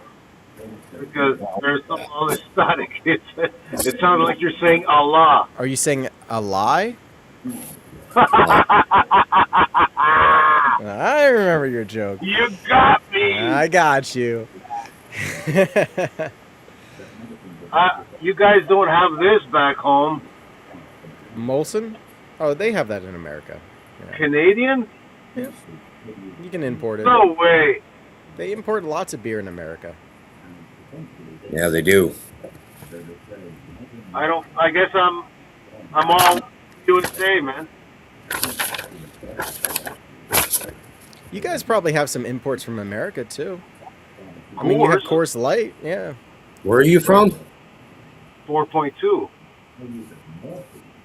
The guy on the panel. Where are you? What country are you in? I'm in Canada. Oh, okay. Okay, Northern Where are America. you? Me? I'm in the U.S. I'm just, I know Trump wants to make you guys part of us. I don't know if he's really pursuing it. I remember during the chat you were saying you're way up north. I don't think so. No. I was born and raised in Minnesota, right underneath the Canadian border. Yeah, but really, I don't live there. I haven't lived there for. Well, I was gone from there for a long time, and then from give me a minute. Late 2016 to early 2018, I lived there again. and then I went down to Phoenix, Arizona, and then we were in Florida after that. I'm making a long story short. Now I really don't give out my. I'm not in either one, but Yeah. I'm still kind of down south. Well, you look blessed. You look blessed. I'd be more blessed if I had more wives. So I'm you gonna can make. live out, you I'm can gonna live get out my female followers angry at me here pretty soon, but hey. what, you want to live out in the desert by yourself? No, I'm married to one woman, and no, we're not out in the desert. We're not in the Mojave or anything. You would if you had more than one wife. Well, hey, if we can make a good, prosperous life there, so be it. I don't want to be back in the cities, though. No way, no how. It's funny what we're talking about, right? What is that static? I I don't don't know. Is it me? Can you all hear it? Yeah, I can hear it. Yeah. But Maybe it's Canada. all right, it's stopped. Yeah, I think it's Canada. Righteous Kingdom says Hebrews 10:37. Did he tarry? And I'm looking at it right now, and it says, well, this is the New International Version. Let me do the New King James version. Shame on you. I'm going to turn you into your priest for using the NIV. I got the New King James Version. I fixed it. Okay, good. For yet a little while, and he who is coming will come and will not tarry. Okay, and the question is, will he tarry, or did he tarry? No, but here's the thing: a little while is a little while compared to eternity. Okay, so like Christ is always imminent. His second coming. It's always imminent. We're always in the end times. I think that happened when Jerusalem was destroyed. They're talking about that. He might be a preterist. I don't know, but if he is, I would say like, look, we don't have the second coming yet. It's pretty obvious that this world's still broken. You know, we can participate in the second coming in the liturgy, but that's a mystical second coming. That's not the actual second coming. Everyone's going to know, and it's going to be really obvious when it happens. Just like the same way he ascended, he will come back down. You actually believe that Jesus is coming back in the clouds? Yeah, of course. Yeah, he's going to descend from heaven, and it's going to be obvious. It's going to be on the Mount of Olives, probably. I'm fully with Daniel on that one. So do I. What, are we really going to talk about those ridiculous preterists and how delusional they are? Well, I don't know. They do have some good points. Such as? What do I know, man? I don't know. It sounds good. Well, they do believe, at least most of them, I think, believe that Jesus is God the Son. I will give them that. I can help you out here, but I didn't even know. I'd never heard of preterism until 2014. I was on this ridiculous chat site called Pal Talk, and people would ask me to come into the room. They'd greet you, in text, and how you doing, so and so, whatever your nick was. My nick was at the time, and what do you believe? I simply put, I'll start out with Messianic Jew. I'll go further than that because I'm really, if they're interested, and I think they're worth it. But this one lady, she was, oh, that's wonderful. Not just be complete, become a Roman Catholic Jew or something. I'm like, what?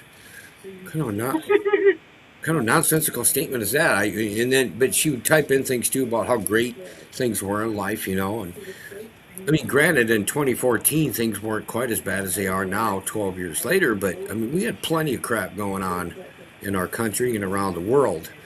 And somebody told me, I'm like, well, what does this woman believe? She's obviously a Catholic of some sort. Well, she's a preterist. I'm like, what? You mean she's a predator of men? I might kind of like that. Well, I had no clue, so I'm being sarcastic. But then I looked it up, and I was like, wow, this is mind blowing, man. You have partial preterists, which was kind of started by a Roman Catholic Jesuit priest back in the 1500s. and you have these full preterists like Don Preston and them, and I'm like, where did he come up with this? I mean, it's right here in Well, front of faces. How could you be this out of it? But I'll tell you something though, brother. When I take that view, like I have no view, but when I do take that view, it's like it erases a lot of questions about that. Well, you guys, there is a partial preterism as well. yeah, there is. Right? That's what I. And Yeah. that stuff is true. I mean, Partial preterism, and I'm trying to remember. Louis de Alcazar is the Roman Catholic Jesuit priest from the 1500s who gets most of the credit for that. That's what they would call him today. well, partial preterism, you know, there's a lot of truth. I mean, that is the truth. I think like a good portion of the prophecies were fulfilled, but that doesn't mean they're not going to be fulfilled again, because a lot of prophecies have a you know, like at least a twofold revelation. I have to go with you on that, Daniel. For sure. Well, I look at it as some prophecies have been fulfilled, yes, and that's a part of history. It's biblical prophecy and biblical history and connotations. But what I can't stand is these partial preterists today. They'll say whether you like it or not, you're a partial preterist because you acknowledge history. Like, no, that's called being a historian. Amateur or professional or The temple did fall in 70 AD. That was Yeah. one prophecy fulfilled. You know. No, I Amen. did. You predicted that or prophesied that, I should really say, and he was right. How could he not be? I just look. Depending on which preterist you talk to, full, partial, whatever. It depends on who it is of how boobish they are or how ridiculous it's. I just can't stand when somebody puts that label on. You know, I'm not a part-time preterist with you because too, what goes along with it too is a lot of them are also ignorantly anti-Semitic. Yeah, I can tell you one thing, brother. 100%. When I meet Jesus, I'm gonna get spanked. Okay. Yep. 100%. Well, we will answer for every word and action we've ever done. I am gonna get spanked. Large. In front of everybody. My mom, everybody. Okay. Yep. That's all I know. For sure. I try to do what Jesus tells me to all the time. But I always fail, brother. Mm-hmm. You could go to confession. I sit and I drink with the drunkards. Hey, by the way, in Canada, they're all drunkards, so, like, Hey, you know, before, what's his name, the former prime minister was there, and now the current one, Mark Carnegie. oh, What was his name before that? Trudeau? Yeah, Justin Trudeau. I'll tell you, before that, I mean, Canada was a halfway decent little country. I mean, and really, they are a part of America. I mean, a lot of Americans, and you look back in the history and how it came to be. I mean, I really like my Canadian counterparts, but they have wrecked that nation. Oh, man. I feel bad for them. The only reason, even if they were... I mean, look, I'm brown, but, hey, I ain't no Muslim, man, and there's so many... I don't know if God has a plan, but I don't like it. There's so many Muslims coming in. It's crazy.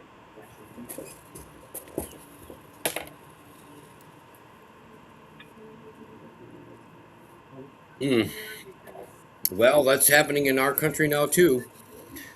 And worse than probably the country that's getting it the worst, really, is Great Britain.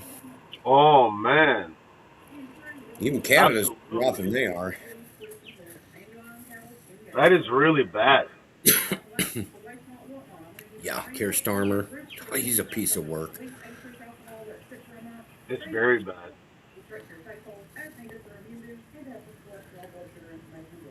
But I don't understand how these refugees come here. They have big homes, lots of cars. Like, who gives them that money? Well, my home state, Minnesota, and so Tampon Timmy, Tim Walls, and California's got their creepy boy, Gaseous Gavin Newscomb. I'm sure they're pretty guilty about that, along with Ilhan Omar, who's the representative of the 5th Congressional District up there in Minnesota. You got plenty of them now over there in Cali, too. Not good. But God has a plan. God has a plan. That he does. So instead of hating it, I should be loving it. Yeah, come on down. Mm-hmm. Brothers. Yeah. I don't know. All right, Yoda has a joke in the chat. He says, a big glob of something rose up in the middle of the hot tub. And one of the gay guys said to the other two, okay, who farted? You guys Yo, can laugh man. now. I know I didn't, but I'm going to ask her now.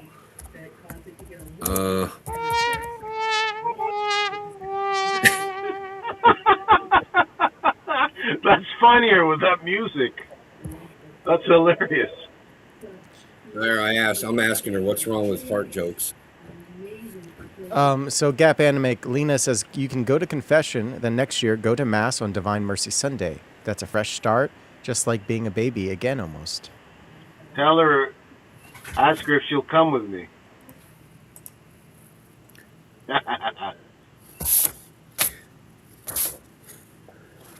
Lena says, Daniel, you can come on here, Lena. You can defend yourself here. Lena. We my welcome Lena you. Moon. We all welcome you here, Lena. I know I do. Me too. Yeah, I don't care what Dan says about you, Lena. it's true. It's true. He's going to kick me off here if I keep this up. You ever been to Israel lately, Mr. Levite? No, I've never been to Israel. I've been overseas a number of times, but I've never been to the state of Israel. No, eh? I've been there a couple times. And what do you think? It's awesome, man. Well, talk about it. I'm all ears. I don't know, man. They're just like in. I mean, I'm not going to the Jewish quarter. Are you crazy? I will never go there. Yeah. I mean, they will like stone you. Mm-hmm. But everywhere else, man, no problem. No problem. I love it. I love Jews. I love Israelis. Well, I have to be honest with you. A lot of my Jewish counterparts, I really can't stand them. I can't. They have never learned their lesson of perverting the scriptures. Oh, so you guys go on it head to head. I have in the past. They're pretty hard to get into a debate. They're so arrogant. I used to work for a Jewish family, man, and the girl, she was gorgeous. Oh, yeah. And I remember she said, yeah, well, guess what? Jesus is nothing. And I was like, you're right about that. That's what actually your prophets say about the Messiah. Look up Daniel 9, right? And then she looked at it, and she started blushing, man, because it's right there. The Messiah would be cut off and would be counted as nothing. And that's the words that came out of her mouth. And I said, you see? And then after that, she was like so different.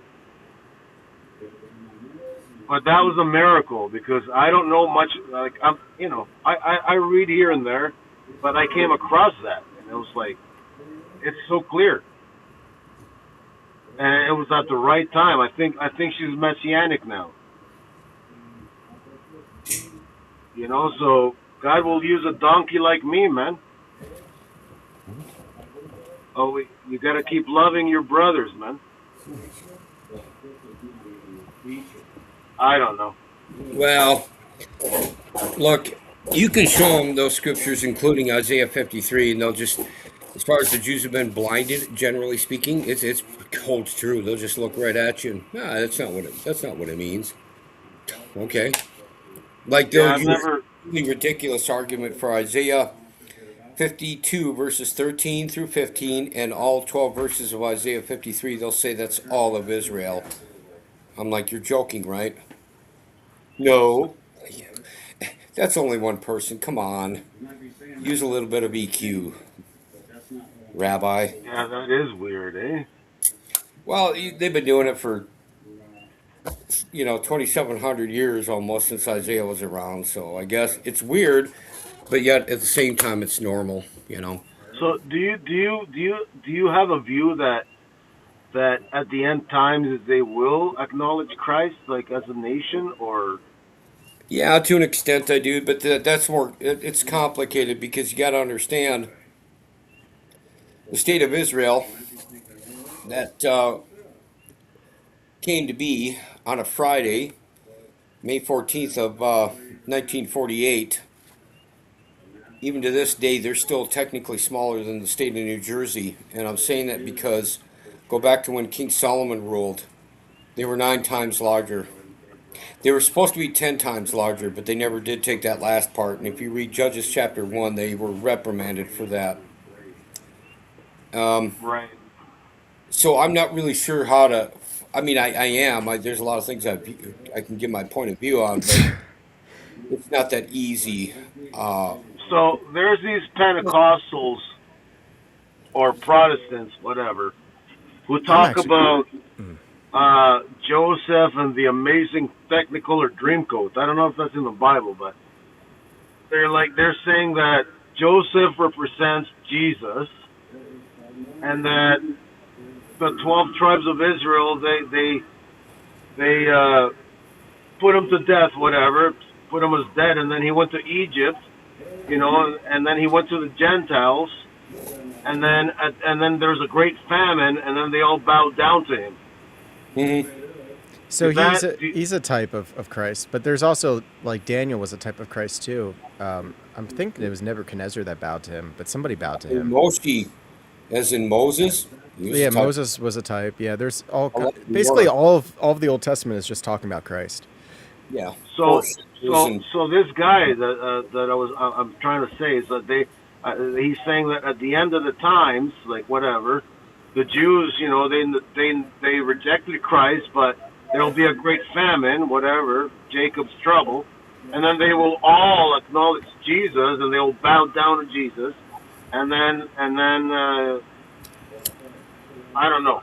Is that something that's true, or I don't know. Well, if you're talking the state of Israel, yes, but I think also other people around the world.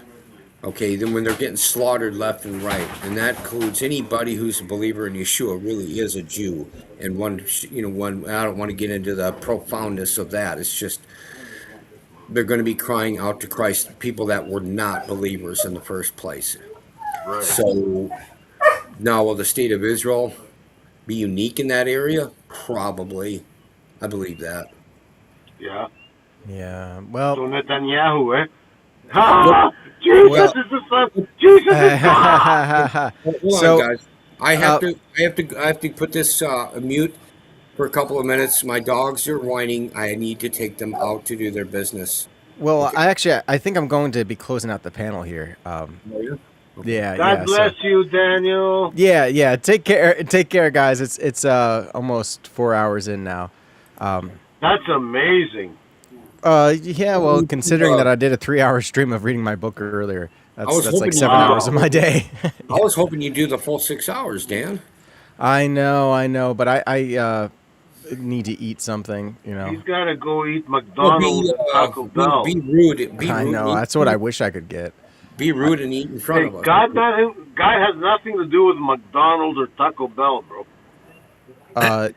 God has something to do with everything. Every time that we eat, we should be lifting it up to Christ. I'm going to head out, guys. You all right. See ya. Yeah. Bye, Gap Animig. God bless Love you. you. I love you. I know you do.